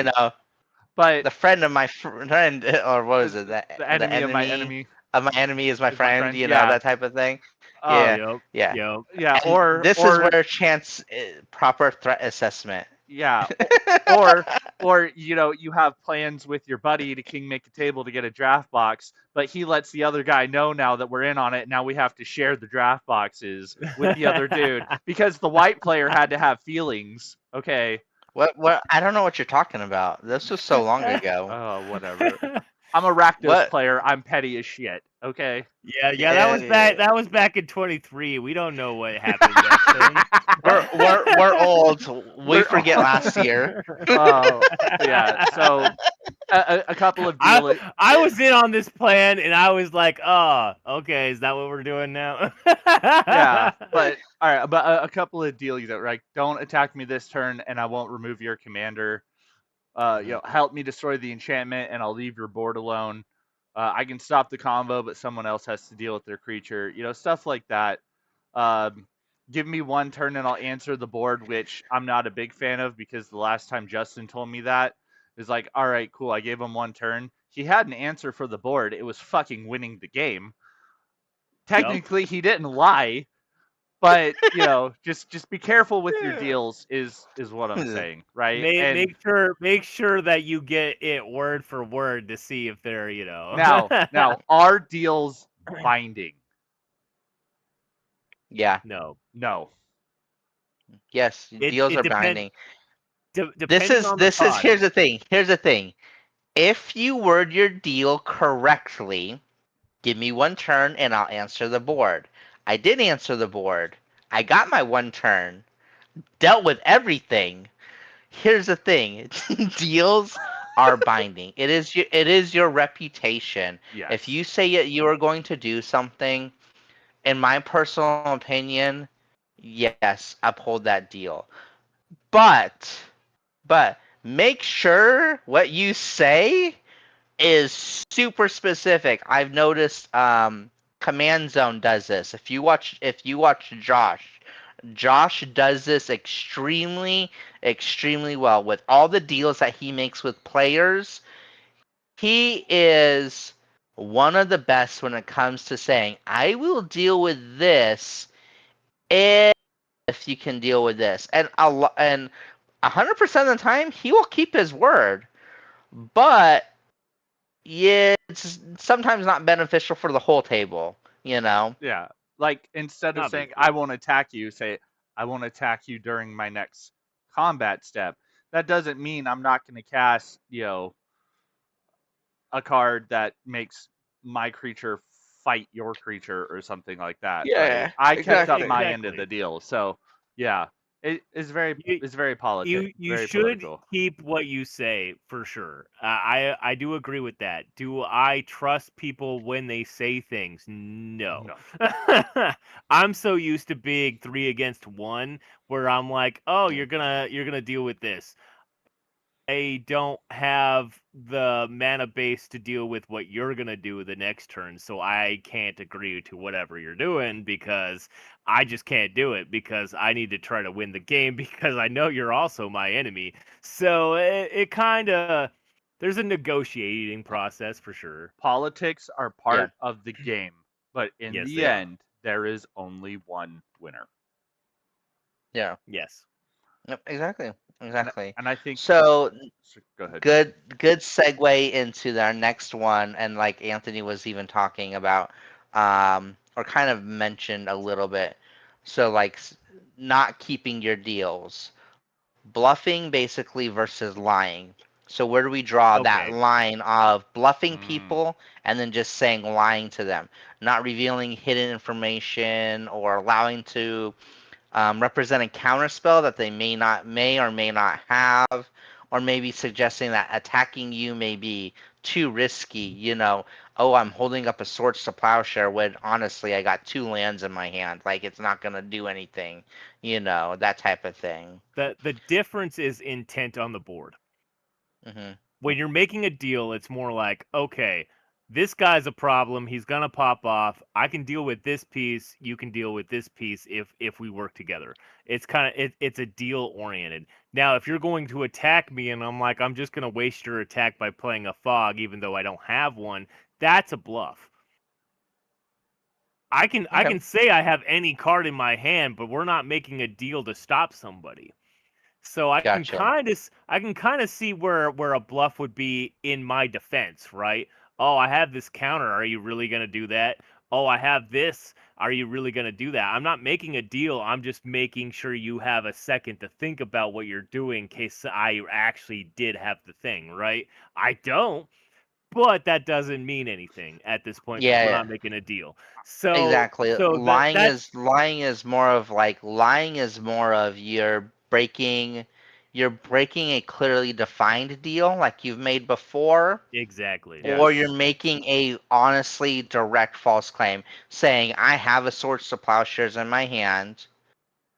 Well, you see that in the Natural 20 match that I did last time, and they actually streamed it, right? The Kefka player kept tossing me cards like, I have this to deal with your ogre or your orc or Yeah. whatever, right? So he was doing negotiations that way. Like, I do have this card. Here's the card for you to look at, even though the other guys don't see him pitching me a card, but it's face down so I can look at it, right? So there's a Yeah. negotiation there, and he's really good at that. That guy's really good at that. So, um if I would have known that beforehand, maybe I would have been like, nah, who cares? I might have swung more at him that game. But with what I had in my hand and what was going on the table, I think all my deals that I made that round were okay, even though I didn't win. So, What do you think, Chance, between bluffing and lying on when it comes to Magic? I kind of agree with what Anthony said. So bluffing can be, in my opinion, it's like, all right, for example, a couple of the blue players I play with, they'll have open blue mana, and then like you go to play something, and they'll just kind of flash you, maybe like a Swan Song or a counter spell or something, Yeah. or usually, like yeah. or hey, I have this open mana. Are you sure you want to play that? Right? That's bluffing. Maybe they have it, maybe they don't. I think where the line is drawn is like you were saying, Justin. It's like, hey, I promise not to attack you next turn if you can deal with this, and then I just haul off and attack you anyway. Um, so it kind of comes down to uh, like the intent, and also I don't want to put like my reputation as being a dick out there, because then nobody's going to want to play with you, right? It's like, all right, cool, we can make a deal, we could do something, and I'm not going to be an asshole and backstab you unless I know, like, I will say this, like, if I'm like, oh, I won't attack you next turn, but then maybe you start popping off and I know you're going to win and there's like something I can do to stop it, fine. Okay, like that's part of the game. But at the same time, if you make a deal and then you just purposefully lie about it, or even like maybe lying about what your deck does at like during the rule zero discussion or something, right? Undervaluing it, undercutting it, like, oh, it's just a precon. Hmm. Like, the only thing left out of this precon is your fucking Soul Ring and your commander. Okay, that is not a precon. Whereas bluffing, I think, is more of like, do I have a Tybalt's Trickery? Do I not? I have the mana to play it. Play something and find out. Bluffing is part of the game, whereas I think lying doesn't. It shouldn't be a part of your game. Yeah, Well, like gotcha. Justin said, it's part of your reputation. If people start learning that you do not keep your deals, they will never make deals with you anymore. So you Hmm. basically ruined your entire gameplay because everybody knows you and everybody's like, "Nah, you never keep your deals, so I'm not going to make a deal with you." I, So I now you're basically end up putting yourself as public enemy, not keeping your deals. yeah, So you being a bluffer is more acceptable yeah. because you're not technically breaking any deals. So, I think a perfect way to describe this is, I used to do a lot of kickboxing back in the day when I was a kid, and there was this one guy, well, more like teenager, who total dick. Nobody wanted to spar with him because when you're sparring, you're usually working on like whatever thing you learned that day, and the trainer gives you certain parameters you have to abide by, right? Like, no headshots, no cheap shots, right? We're here to work on yeah, X, yeah, Y, and yeah. Z. So you're sitting there working with him X, Y, and Z, and all of a sudden he fucking cheap shots you, right? In my opinion, that's kind of like lying, right? Like, it's outside of the bounds of the deal, it's outside of the parameters. Bluffing, on the other hand, can be like, hey, I'm gonna pretend to, like, we had this move where it's like, If I'm he gonna did a pretend to fake, if kick, he but did, I'm gonna yeah. yeah, I'm gonna pretend to kick, but then I'm gonna punch. Cool, but that's within the parameters. It's a bluff. But straight up just doing something that is against everything we're doing at the table, it's against the deals, it's a cheap shot, that I would consider lying. And then pretty soon nobody wanted to spar with them, and he ended up just stopped coming to class, because it's like, no, Exactly. I You get that you get that you yeah, get to the rep that you're no Yep. longer fair. And yeah, now you Exactly. just ruined your own reputation to do anything. yeah. Now everybody's like, we're going to exile you because you're just not a good person. It's a So there you it's a Yep. go. it's a good way. Being a liar is a good way and we're going to segue into our next one. By you essentially become the arch enemy, right? In a very Yes. bad way. Because like if your reputation is like, oh, you're a dick, you don't play by the rules, you're gonna question every single fucking thing that I put down because you don't like what I'm playing. Not saying that asking questions is wrong, but when I've explained it to you 4 times and you're still gonna be like, no, Yeah, we're all gonna kick your ass, and then we're gonna continue having fun as a 3-pod, and you can go cry in the exactly. corner. Okay, Exactly. I'm gonna catch shit for that, but I don't care. I kind of wish Colton was here because he could really take this one because Arch Enemy is definitely his thing. Yes. Because we literally sit down at the table with him, and even me and Anthony have gotten to a point where like his decks are just too powerful. Like, and They're very he impressive. and even if they're not a powerful deck, he plays in a way that is just offsetting to everyone. And he becomes the arch enemy very, very quickly. One, by reputation because of how he plays. And he's not a dick about it. He just plays super, super well. Yeah. And he wins quite a bit. And he probably, when it comes to EDH, he probably has the most experience out of all of us since he actually is the one that got me into it, and then I got Anthony and quite a few of us into it. But him being a judge also for a while also has that niche he has. Like he has a lot of knowledge when it comes to different stuff. So um, arch enemy can be a good thing as well. You know, like there sometimes you sit down at a table. Sorry, Cody. Sorry, Current. Sorry, Drew. Nasty Nate. Like people that we play with in In our Vegas. local Yeah. CDH group. You sit down at the table and you go, yeah. They will win. Like Yeah. they definitely need to die unless they're all at the table all together and you're like uh who uh who needs to die first because they're all the same threat level. Like what Yeah. the heck? Um Which that happens type of sometimes. thing. It does happen sometimes when you all get into the same pod. You're like, oh, well, I don't know who to go for because everybody's at that level. Yep. Yeah. now, Yep. now you have to do the immediate threat thing, right? So, Yeah, I think there's two sides definitely. to this though, right? Because like it can be a good thing to be the arch enemy because of your reputation, because of your play style, right? Because you're just a genuinely good player with a good deck that you end up winning, right? yeah, And yeah. then Well, there's I'm familiar with that one, yeah, especially in this town. So, but I'm in a pot of 4, but they all know me and they all yeah, know that I usually win. So, but then it's there's the okay now. but then there's the flip side, right?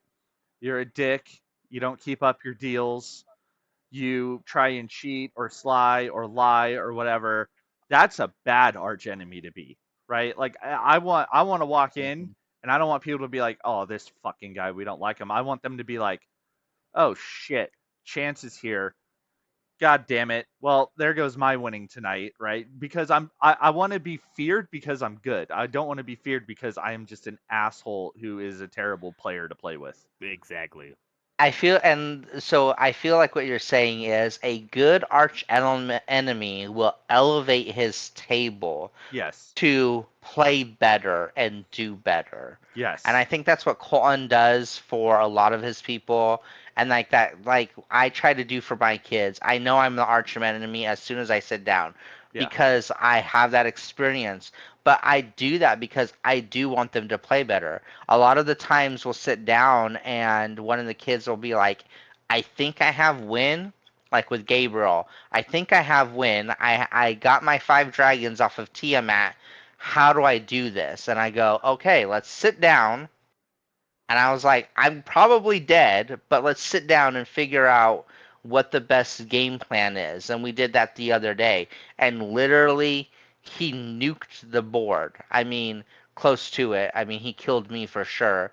And then Caleb and Jacob were still in the game, and Jacob, of course, won. But he had he he had a way to deal with things, and I want them to a good arch enemy will, like I said, elevate his table to making them better players. Yeah. You know, that type of thing. Absolutely. Absolutely. And a crappy arch enemy will be the one that doesn't get invited to anything at all, Exactly. ever. Ever. Usually the crappy one is the one that only wants to win for winning's sake, right? I don't care. I've gotten so old that I don't care about winning or losing anymore. I'm just like, I'm here to play the game. If I win, cool. If I don't win, I'm glad you got me. So it's kind of like that. If you're keeping your table down just to be the winner, you definitely need to be you're the arch enemy that needs to be banned at that point, right? You're Yeah. like, why be in this pot if you're not gonna, help us out or teach us anything, or at least they need to figure out that they need to get better and stop you, right? So there's a lot of people that don't know how to get better to stop the player that is winning. So it's kind It of a it's one of those where, again, I'll plug one of my favorite TV shows ever. I don't care. Like, I've gotten to the point where it's like I don't care about wins or losses. I just want to get better. If I win, cool. Definitely. I won. That means I did something right. If I lost, then I like to take a minute and, I really appreciate, like, if I'm playing around with Justin and Anthony, usually if I'm at the end of the pod, Justin will come over and be like, hey, I think I should have done this instead of this. And you'll be like, yeah, or no, maybe you should have done this and that could have stopped this, right? So I don't believe in losing. You either win the game or you learn something about your deck or you learn something about maybe another combo that you can take that knowledge and become Exactly. better the next time. And I agree. There are certain people out there that hardcore, they just want to win. They care about the win loss ratio in top deck or whatever, right? They want to win, they want that prize or whatever, but at the end of the day, it's a game, right? You're either winning or you're learning. Exactly.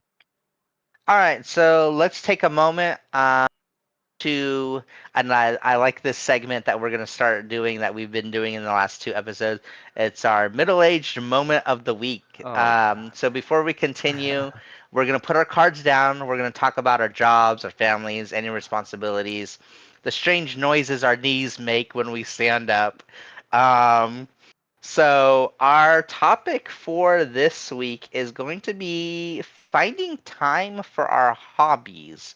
As adults, we're balancing work, relationships, kids, bills, appointments, other household stuff, and everything that life throws at us. And sometimes the hardest part of doing game nights isn't building the deck, it's finding the time where no one actually needs you, you know? Yes. Yeah. So with that, I don't know if you're following along in our little chatty thing or whatnot, but some discussion points. Chance, if you want to take that, Yeah, so some discussion points. I'm just gonna try and especially with you being the youngest guy, like you have the little kids. I mean, I do yeah. too, but even still, So I don't know. I think the hardest part is connecting with the homies and the schedules. So, like, mm, Oh, definitely the me schedules.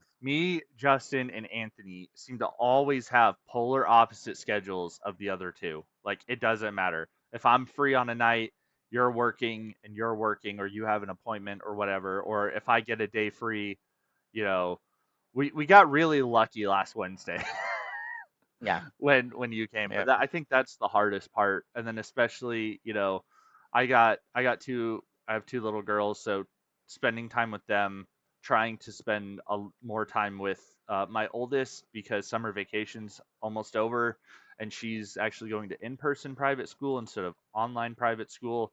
So I know I'm going to lose more time during the school year, right? Because before it was like, all right, when I work from home, at least she's here, right? We could say hi and whatever, have lunch together. But now I'm not going to be able to do that. Um, Looking through, and then I think another part of mine is creating reasonable hobby budgets and avoiding impulse purchases are like another thing. Um, so if I don't know, I especially playing with you guys, it's your decks are more expensive. have a little bit more Well, of the we've cards. we've had more time too, so I that's a little that bit of a difference as that well. helps too, because I could be like, wow, that's like $100 card, and sometimes you guys are like, I bought it when it was 15 cents back in 1999, or whatever. I'm like, great, you bought it when I was True, 1 years old. That's awesome. Um, true. My guy's cradle was only like $80 in rough condition. That was way back when. So yeah. yeah. And also, but I think creating a reasonable budget from TG. Luckily, I have an understanding wife, so usually if I go into a tournament or a card shop, I'm like, hey, I'm looking for these cards. I'm probably gonna buy this. I'll spend about this much, and she's like, okay, cool. But if I come home with a guy's cradle or an OG dual land, I'm gonna have to move in with Anthony. So um, yeah, I think those Uh, are, for me, it's just finding time and the budget for the hobby and yeah, the syncing up budget with the is homies. budget is definitely different because me and Anthony have been playing quite a bit longer. Um, it is definitely taking a toll. Plus, on the same time of it, we've been in our jobs longer. Like Hmm. we've paid down some of our debts. We have less responsibilities when it comes to different stuff like that, where we have a little bit more cash freed up where we can spend that. For me, it's more about I feel bad for just taking time for myself. Like if I want to go play cards by myself, I have four people at the door going, "Why can't I come?" And you're like, because sometimes grown-ups need to be grown-ups, that type of thing. Um, I also have a hard time with impulse purchases. Even though I have the money, sometimes sticking to a budget because that's what you need to do when you have a family is sticking to a budget. Um, and I may have had a few issues sometimes. Um, and Anthony has been a very, very good friend, and sometimes have helped bail me out I of the hole I that I massively have dug myself out without realizing it. I may have done Um, that a few times. Yes. so, but for me, I feel guilty about sometimes just going to the card shop by myself and wishing I could sometimes take that time for myself, but at the same time, like it is it is exhilarating taking them and being able to teach them.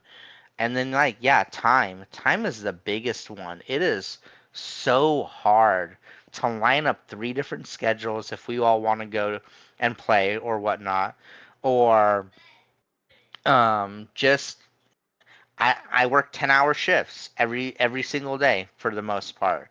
And on my days off, I sometimes don't want to do anything at all. Um, so having that time and being more conscientious of what you are doing on your days off and what you are doing during your non-working hours is definitely uh, interesting. That's for sure.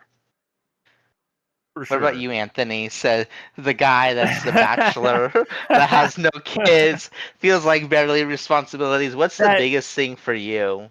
that's what I was thinking while listening to all your guys is that I don't have kids. I don't have a wife to be like I need to spend time. I need to do this. I do this. But I have projects, right? Like I picked up the streaming project just out of willy-nilly, and that would be a normal time I would do on my other hobbies, right? Like I would play games by myself, or I would build my model kits or whatever, right? So streaming has taken up a little extra time for that, but that's also a project that I've been playing around with. As for budget, I don't make a grand amount. So I don't have the job to be like I'm making, 30 something an hour. I can do whatever I want. That's not the position I'm in, but I have had my house paid off, and I do have, some other bills that I've taken care of over the years. So I do have spending money, but it's because I've taken care of other things. Uh, as for like impulse buys, usually I'm really bad at impulse buys because I'm like, I could use this money for something else. I could use it for food. I can use it for this or this. I think the biggest impulse buy I did was basically our last con, and that's because I got the two dual ends. That was probably the biggest impulse buy I've ever done, besides maybe the Gaia's Cradle way back when, which was $80 at the time, and that was a lot for a Gaia's Cradle, and it was in rough condition. So it's like, I need it for my deck because I'm always running green, but it's expensive and I don't have all the money, but it's very useful for all the games I play. So I'm like, I thought about it for a while, and then I just, I had to do it. I just had to do it because it was just that good. And it's been the best purchase I've ever had because I use that all the time. So it my situation's a little different than your guys's for sure because of all the bills and the kids and stuff. But it's still a budget. It's still things I need to do and still things I need to, fix around the house, stuff like that. Uh, as for the rest of my hobbies, those are kind of like, do I want this hobby? Do I need this hobby? Like, I picked up Beyblade just for the funs of it because I know my nephews are getting old enough, right? So, spinning tops are pretty simple because they can't read the cards, right? So I can't teach them any card games. So tops is good. So I look at tournaments for that because I saw tournaments popping up for that, and I'm like, oh, I didn't know that. So there's a lot of stuff that I'm like, oh, I can purchase that now, so maybe I can have fun with one of the kids later, or odds and ends like that too. So I wouldn't call that an impulse buy, more of a I want to dedicate that to playing with others more. So I don't know where to go with that after. Well, all good. And I think that's actually a good breakaway point. Like, it is definitely hard for all of us. I think time is always the one big thing. Um, Absolutely.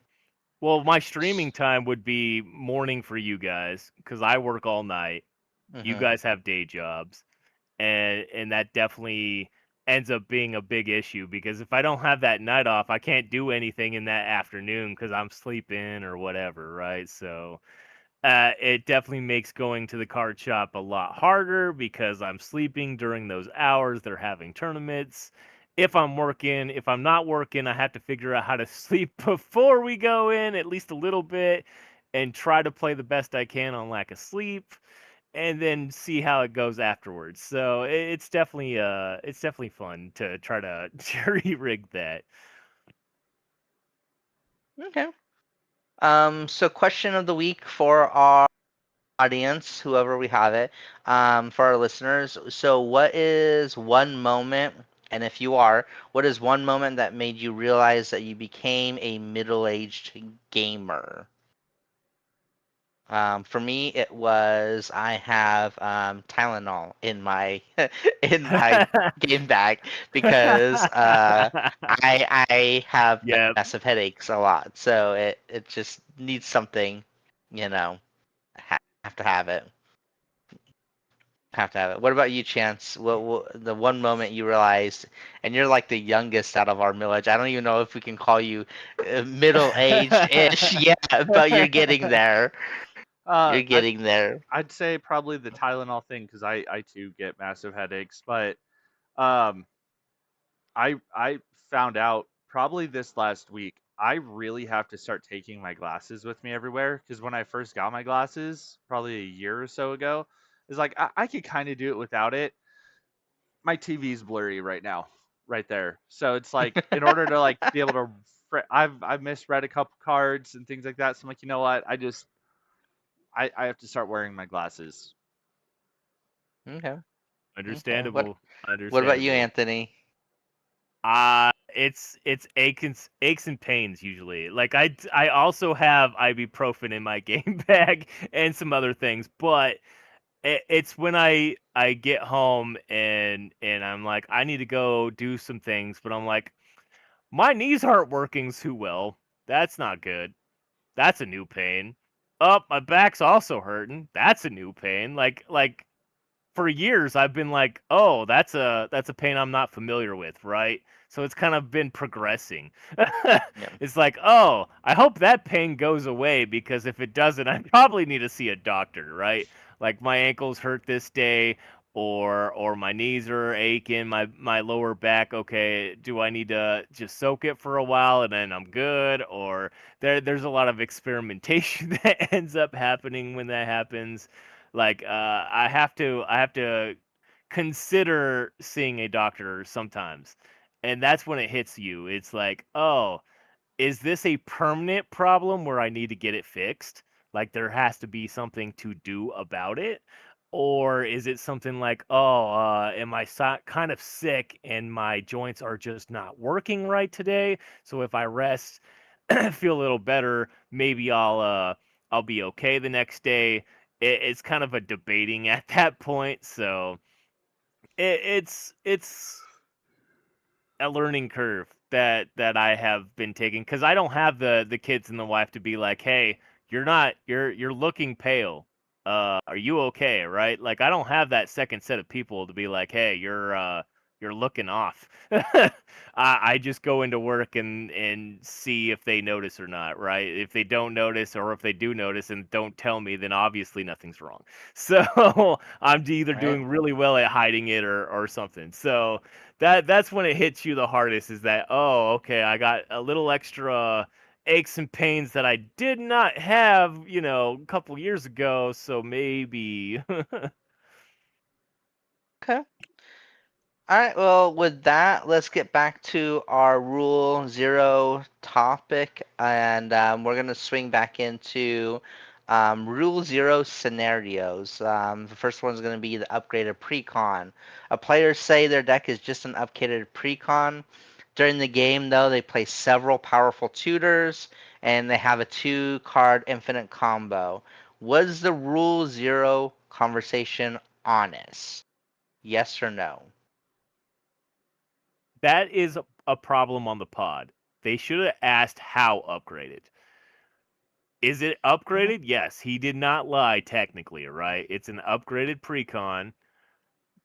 And now if he's saying that it's still a 3 or something, right? Then Right. obviously, yeah, that was a lie because now you have this combination that you tutored out turn 3, turn 4, or whatever it is.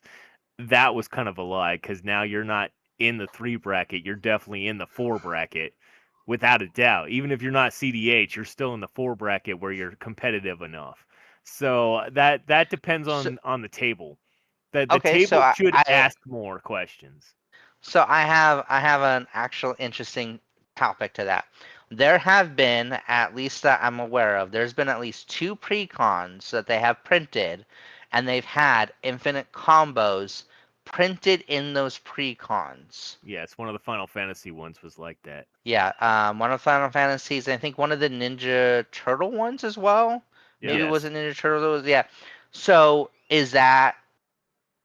Are they being honest? Yeah. Is it upgraded?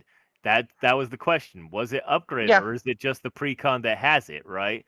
yeah. If the precon has it and everybody has the knowledge that the precon does have this combo, then technically it's not wrong, especially if you only modified it for maybe some tutors or something. I can kind of see that your modification. But if you're still saying that it's a precon and it's a 3, that's also wrong because technically it is in the 4 bracket because it is more competitive, right? So, like I said, it's probably going to need to be more conversation with the players in the pod when you're doing this for the house rules, right? It's like, hey, I have this precon. It does have this setup.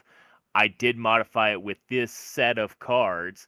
Is that okay for this pod?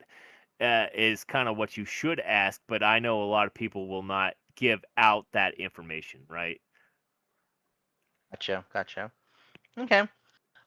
Scenario two, and is the one powerful card. A player has one card that is normally associated with stronger decks, but the rest of the deck is casual and inconsistent. Should that one card determine the deck's bracket? Chance, I'm No. gonna let you talk on this one.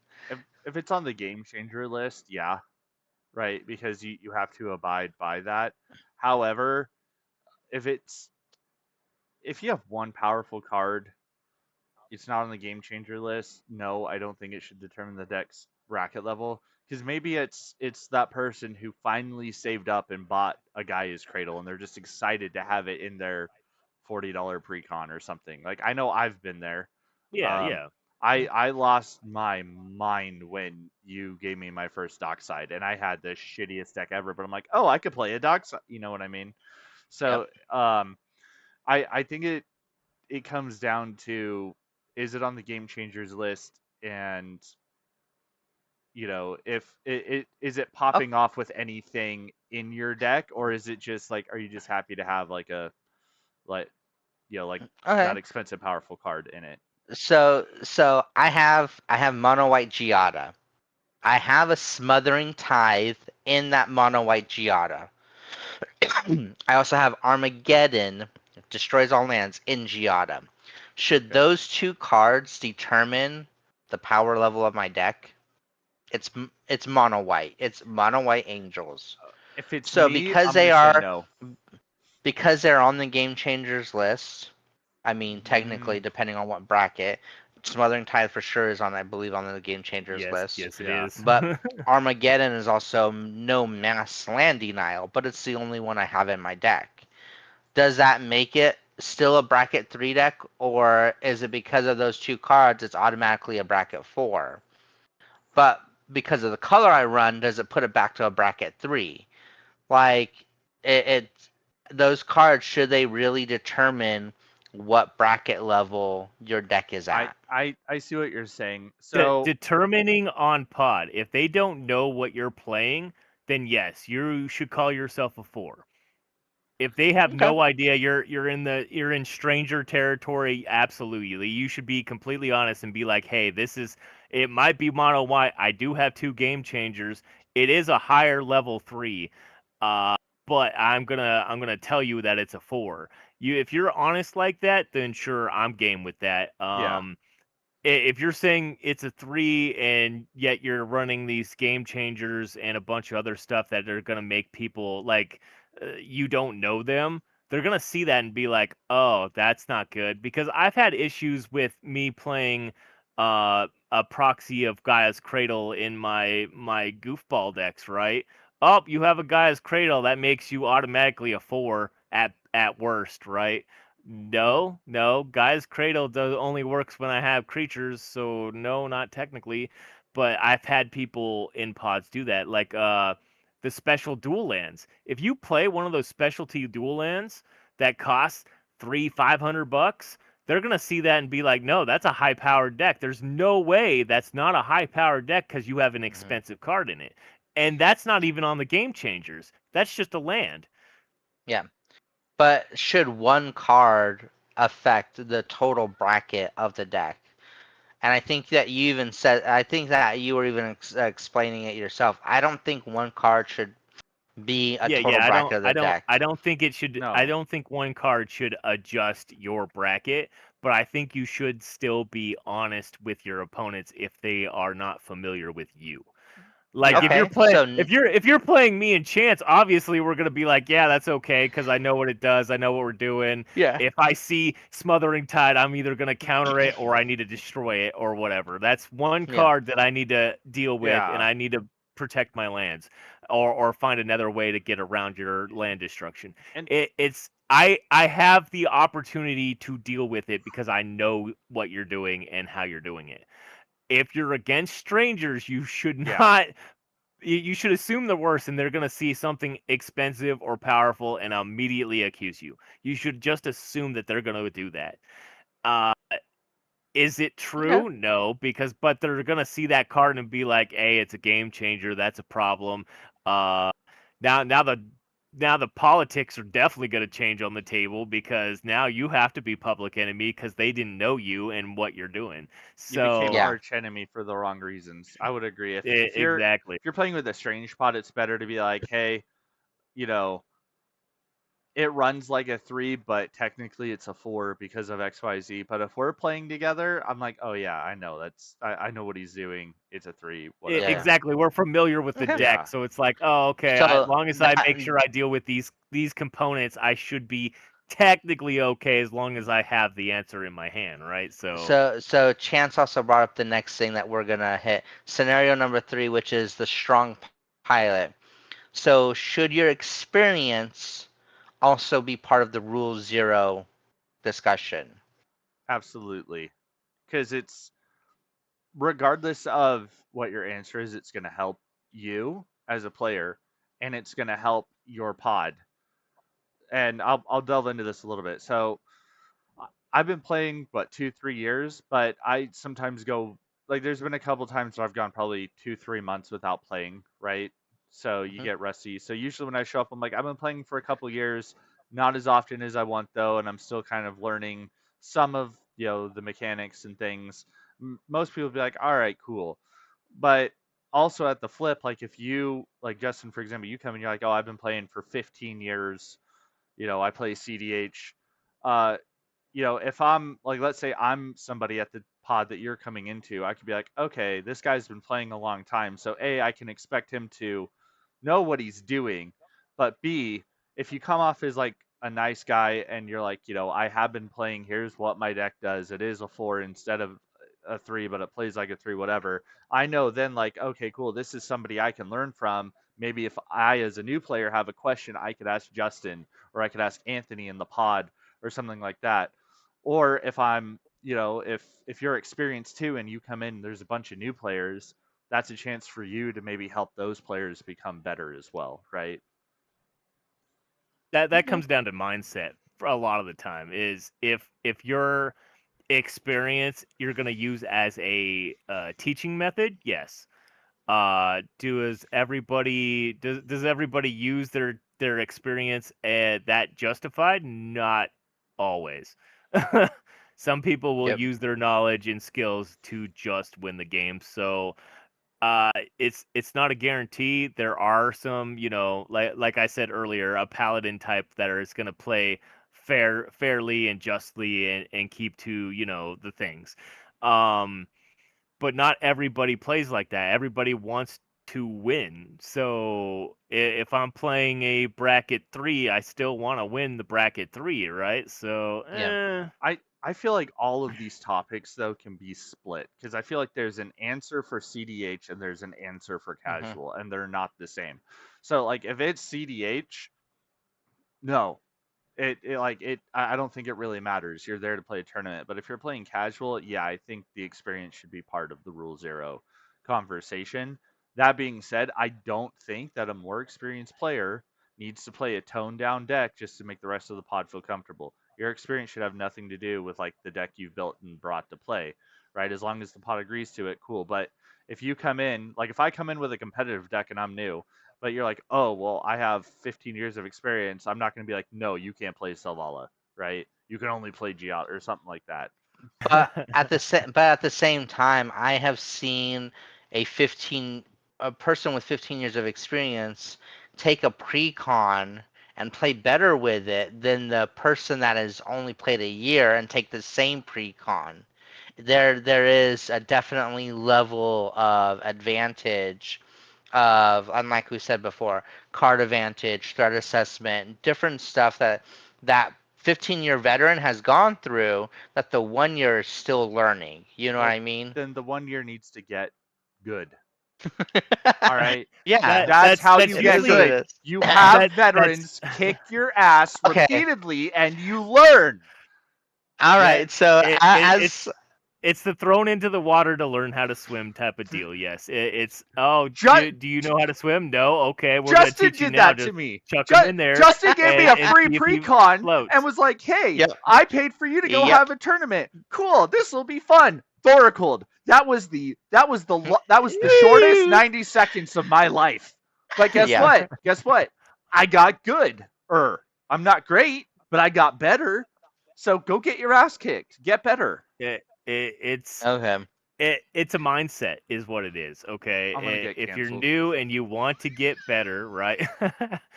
If you're new and want to get better, do the hard thing. Do the hard thing. If it's gonna be a problem and you need to get more experience, the only way to do that is to be in the mess.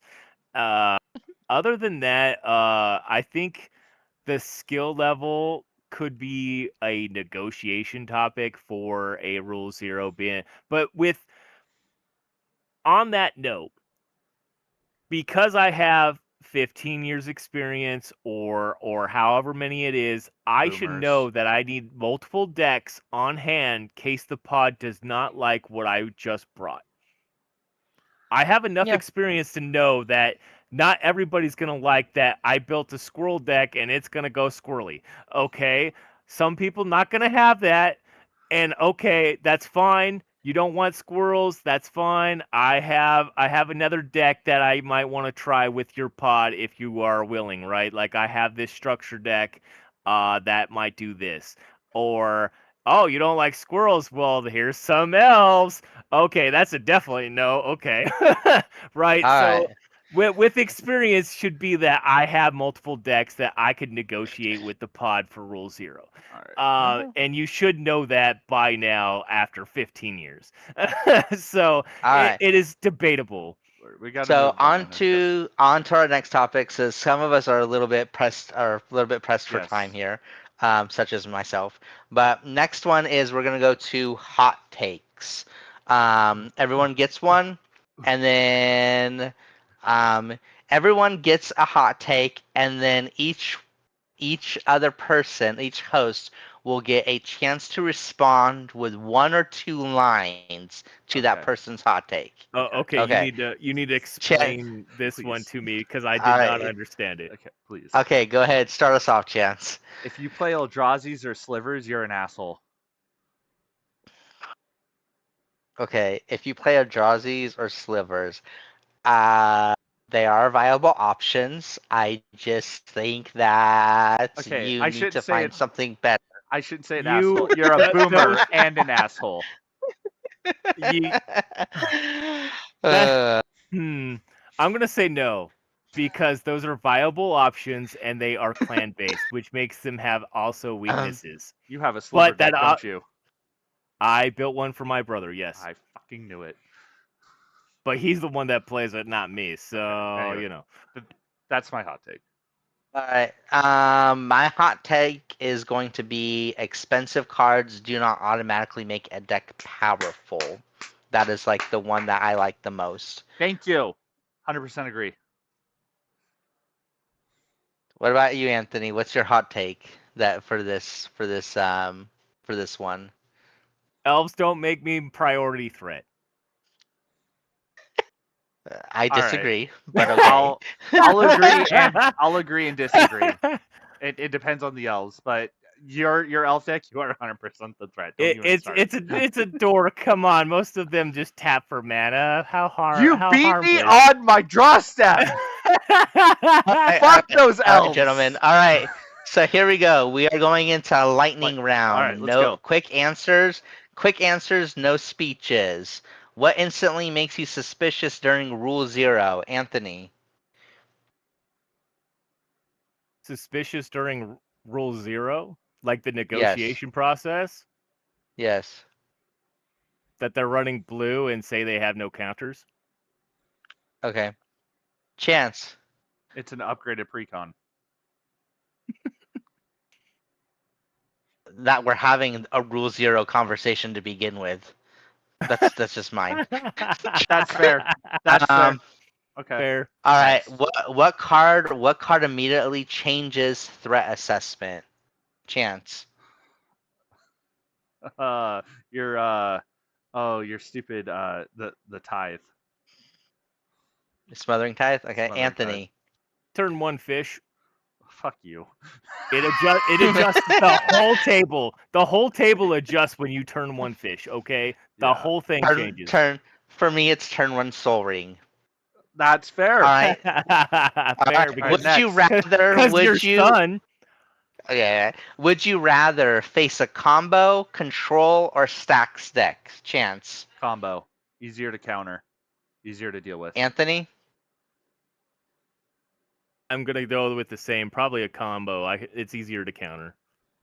I'd rather face the stacks deck just because I like to run stacks as well. Let's see. Biggest commander pet peeve. Kefka. What a jerk. Chance. Not tapping your lands or putting your lands down upside down.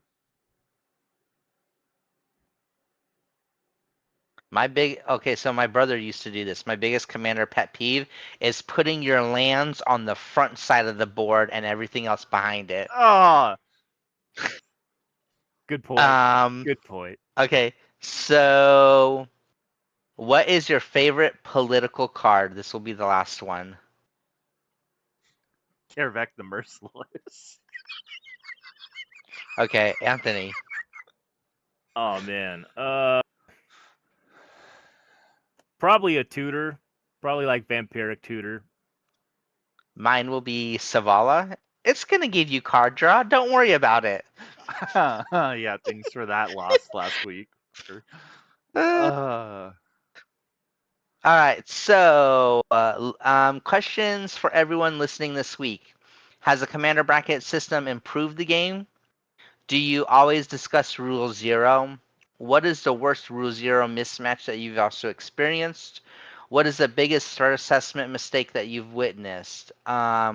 Is lying acceptable during your commander politics? Should a player be targeted because of their commander's reputation, or maybe the player's reputation? What also made you realize that maybe you are a middle-aged gamer? So, as always, we want to appreciate all of our fans that are listening to this. Thank you so very much. Our third episode, and we will try to keep more going, hopefully more consistently. Chance. Um, but we definitely appreciate everything that you share with us and all the views, the subscribes, the likes and shares. We definitely appreciate it. Um, in closing, the commander bracket system gives players a useful starting point, but it doesn't replace communication. A bracket tells the table what a deck generally is capable of, and a Rule Zero tells everyone what kind of experience a player is trying to create for each individual. Once the game starts, good threat assessment and honest politics should help keep that experience competitive, social, and memorable, even when someone keeps a questionable opening hand. One land hand, Gabriel. Always Gabriel with the turn one land and Soul Ring. And then does nothing else for the rest of the game. So, for the rest of us, thank you for listening to Middle Age and Mana Screwed. Share your Rule Zero stories, bracket debates, political disasters, and any Middle Age gaming moments that you have with us. And until next time, may your lands come untapped, your top decks be clutch, your chairs have lumbar support, and may you never be Mana Screwed. With all of us saying goodbye, peace out. Goodbye.